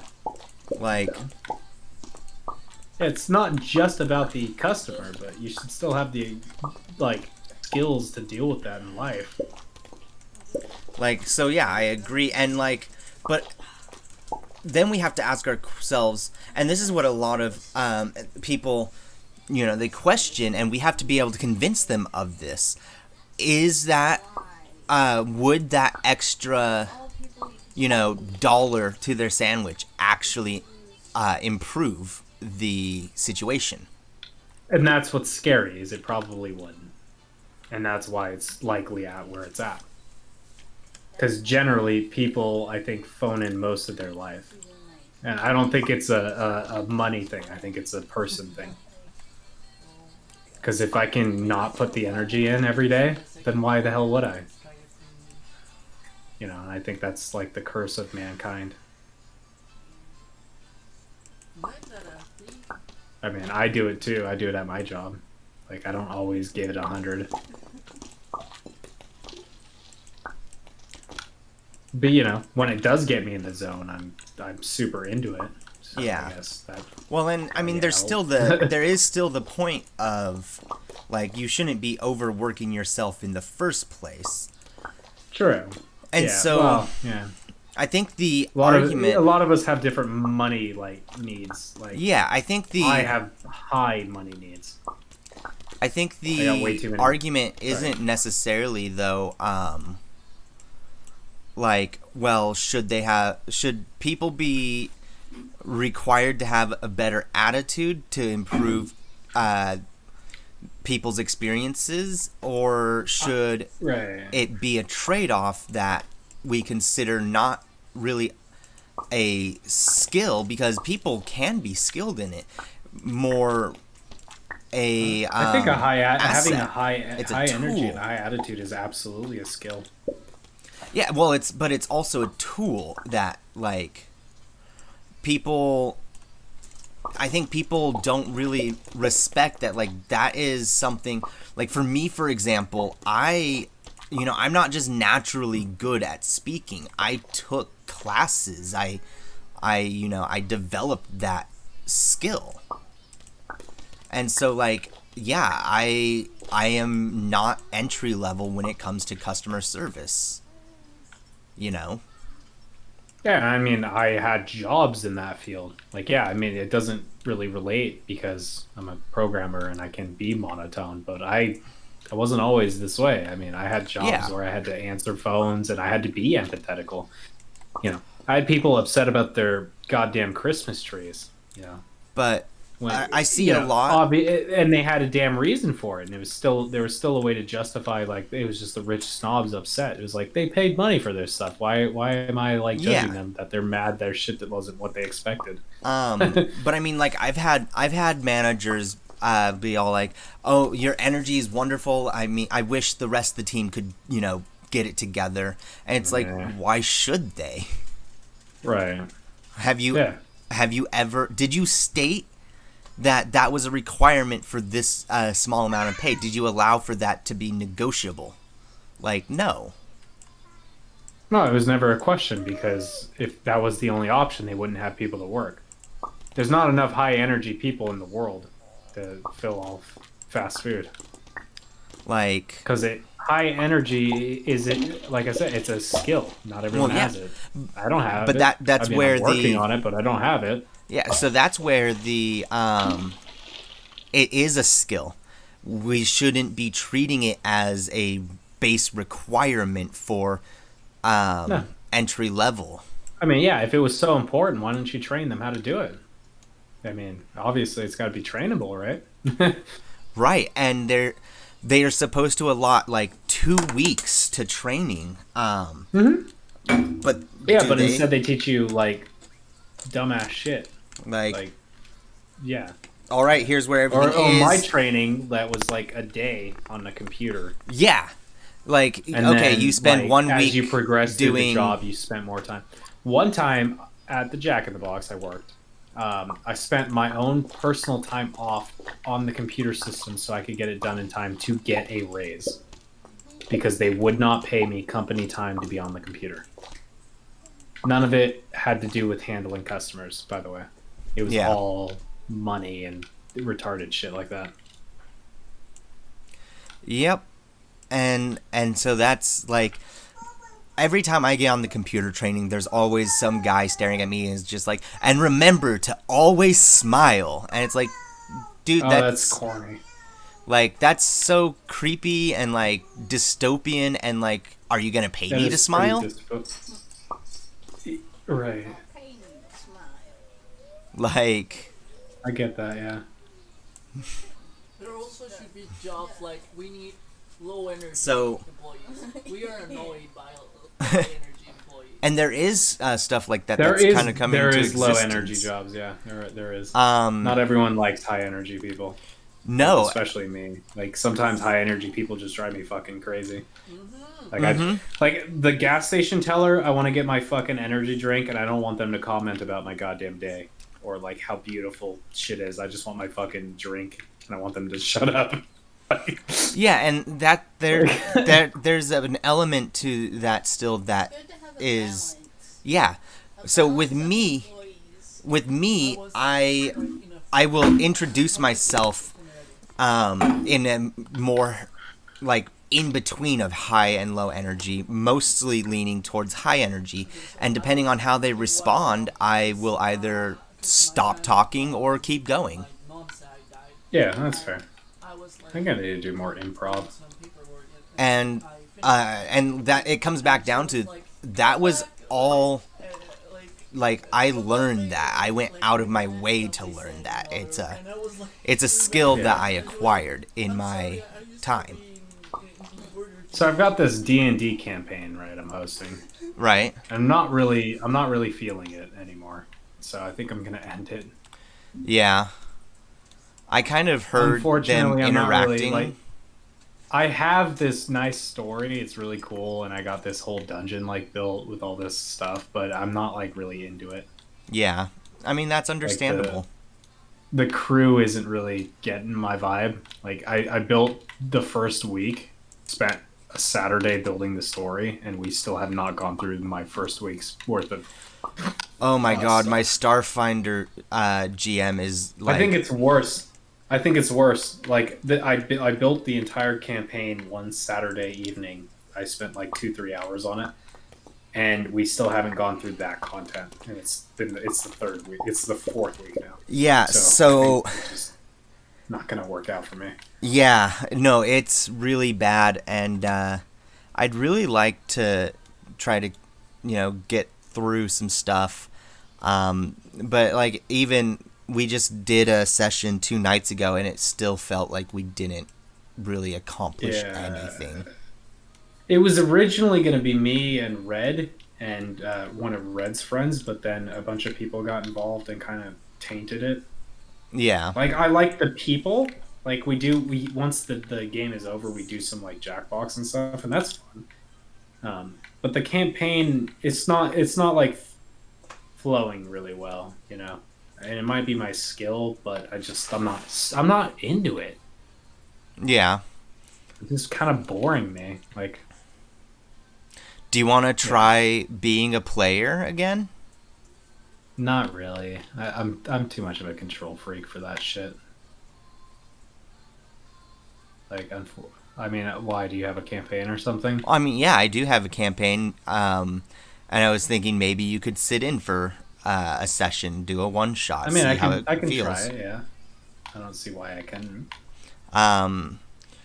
Right I can now, are you gonna make me a super overpowered character or a regular character? just a regular character, probably even a little underpowered. That's fine. I can be the. I mean, I like the challenge. Yeah.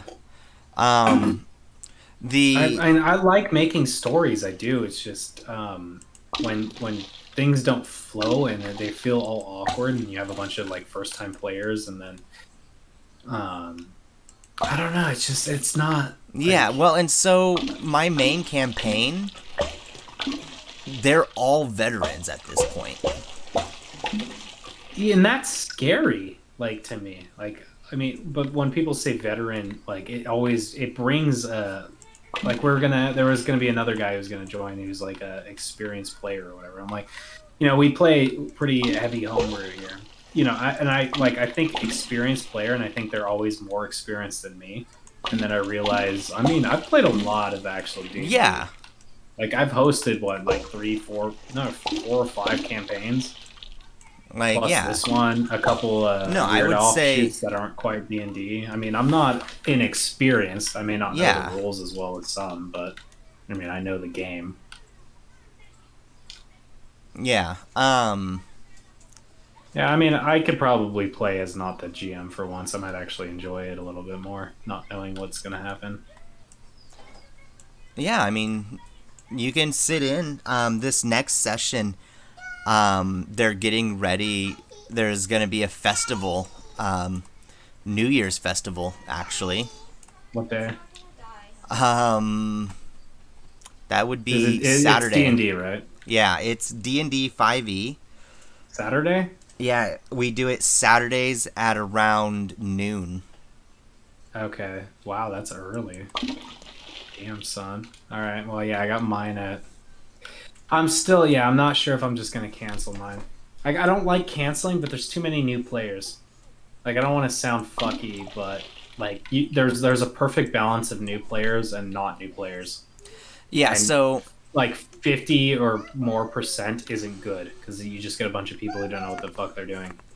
yeah, And then I everybody at this point in my campaign, everybody is invested. Yeah, I got a couple wannabe GMs too, like ones that had attempted it but weren't successful in their campaigns. Also, I didn't put a lot of effort into mine. I mean, I like the story, but Yeah. All right. I haven't wanted to be a GM since my old school campaign. We are going to take a quick look around this town, and I'm actually going to go ahead and stop the stream at this point.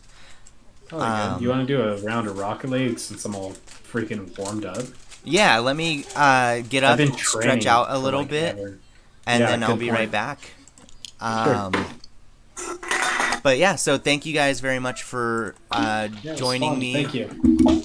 I hope, maybe anybody who might see this, maybe has a little more insight into a few topics that we discussed, or maybe they just had a good time. If you had a bad time, let me know in the comments. I would like to hear. I do like feedback, even if I think that your idea is ridiculous, because obviously I'm perfect. No, but to be honest, go ahead. If you got any feedback for me, let me know. And, everyone have a beautiful life. So, thank you.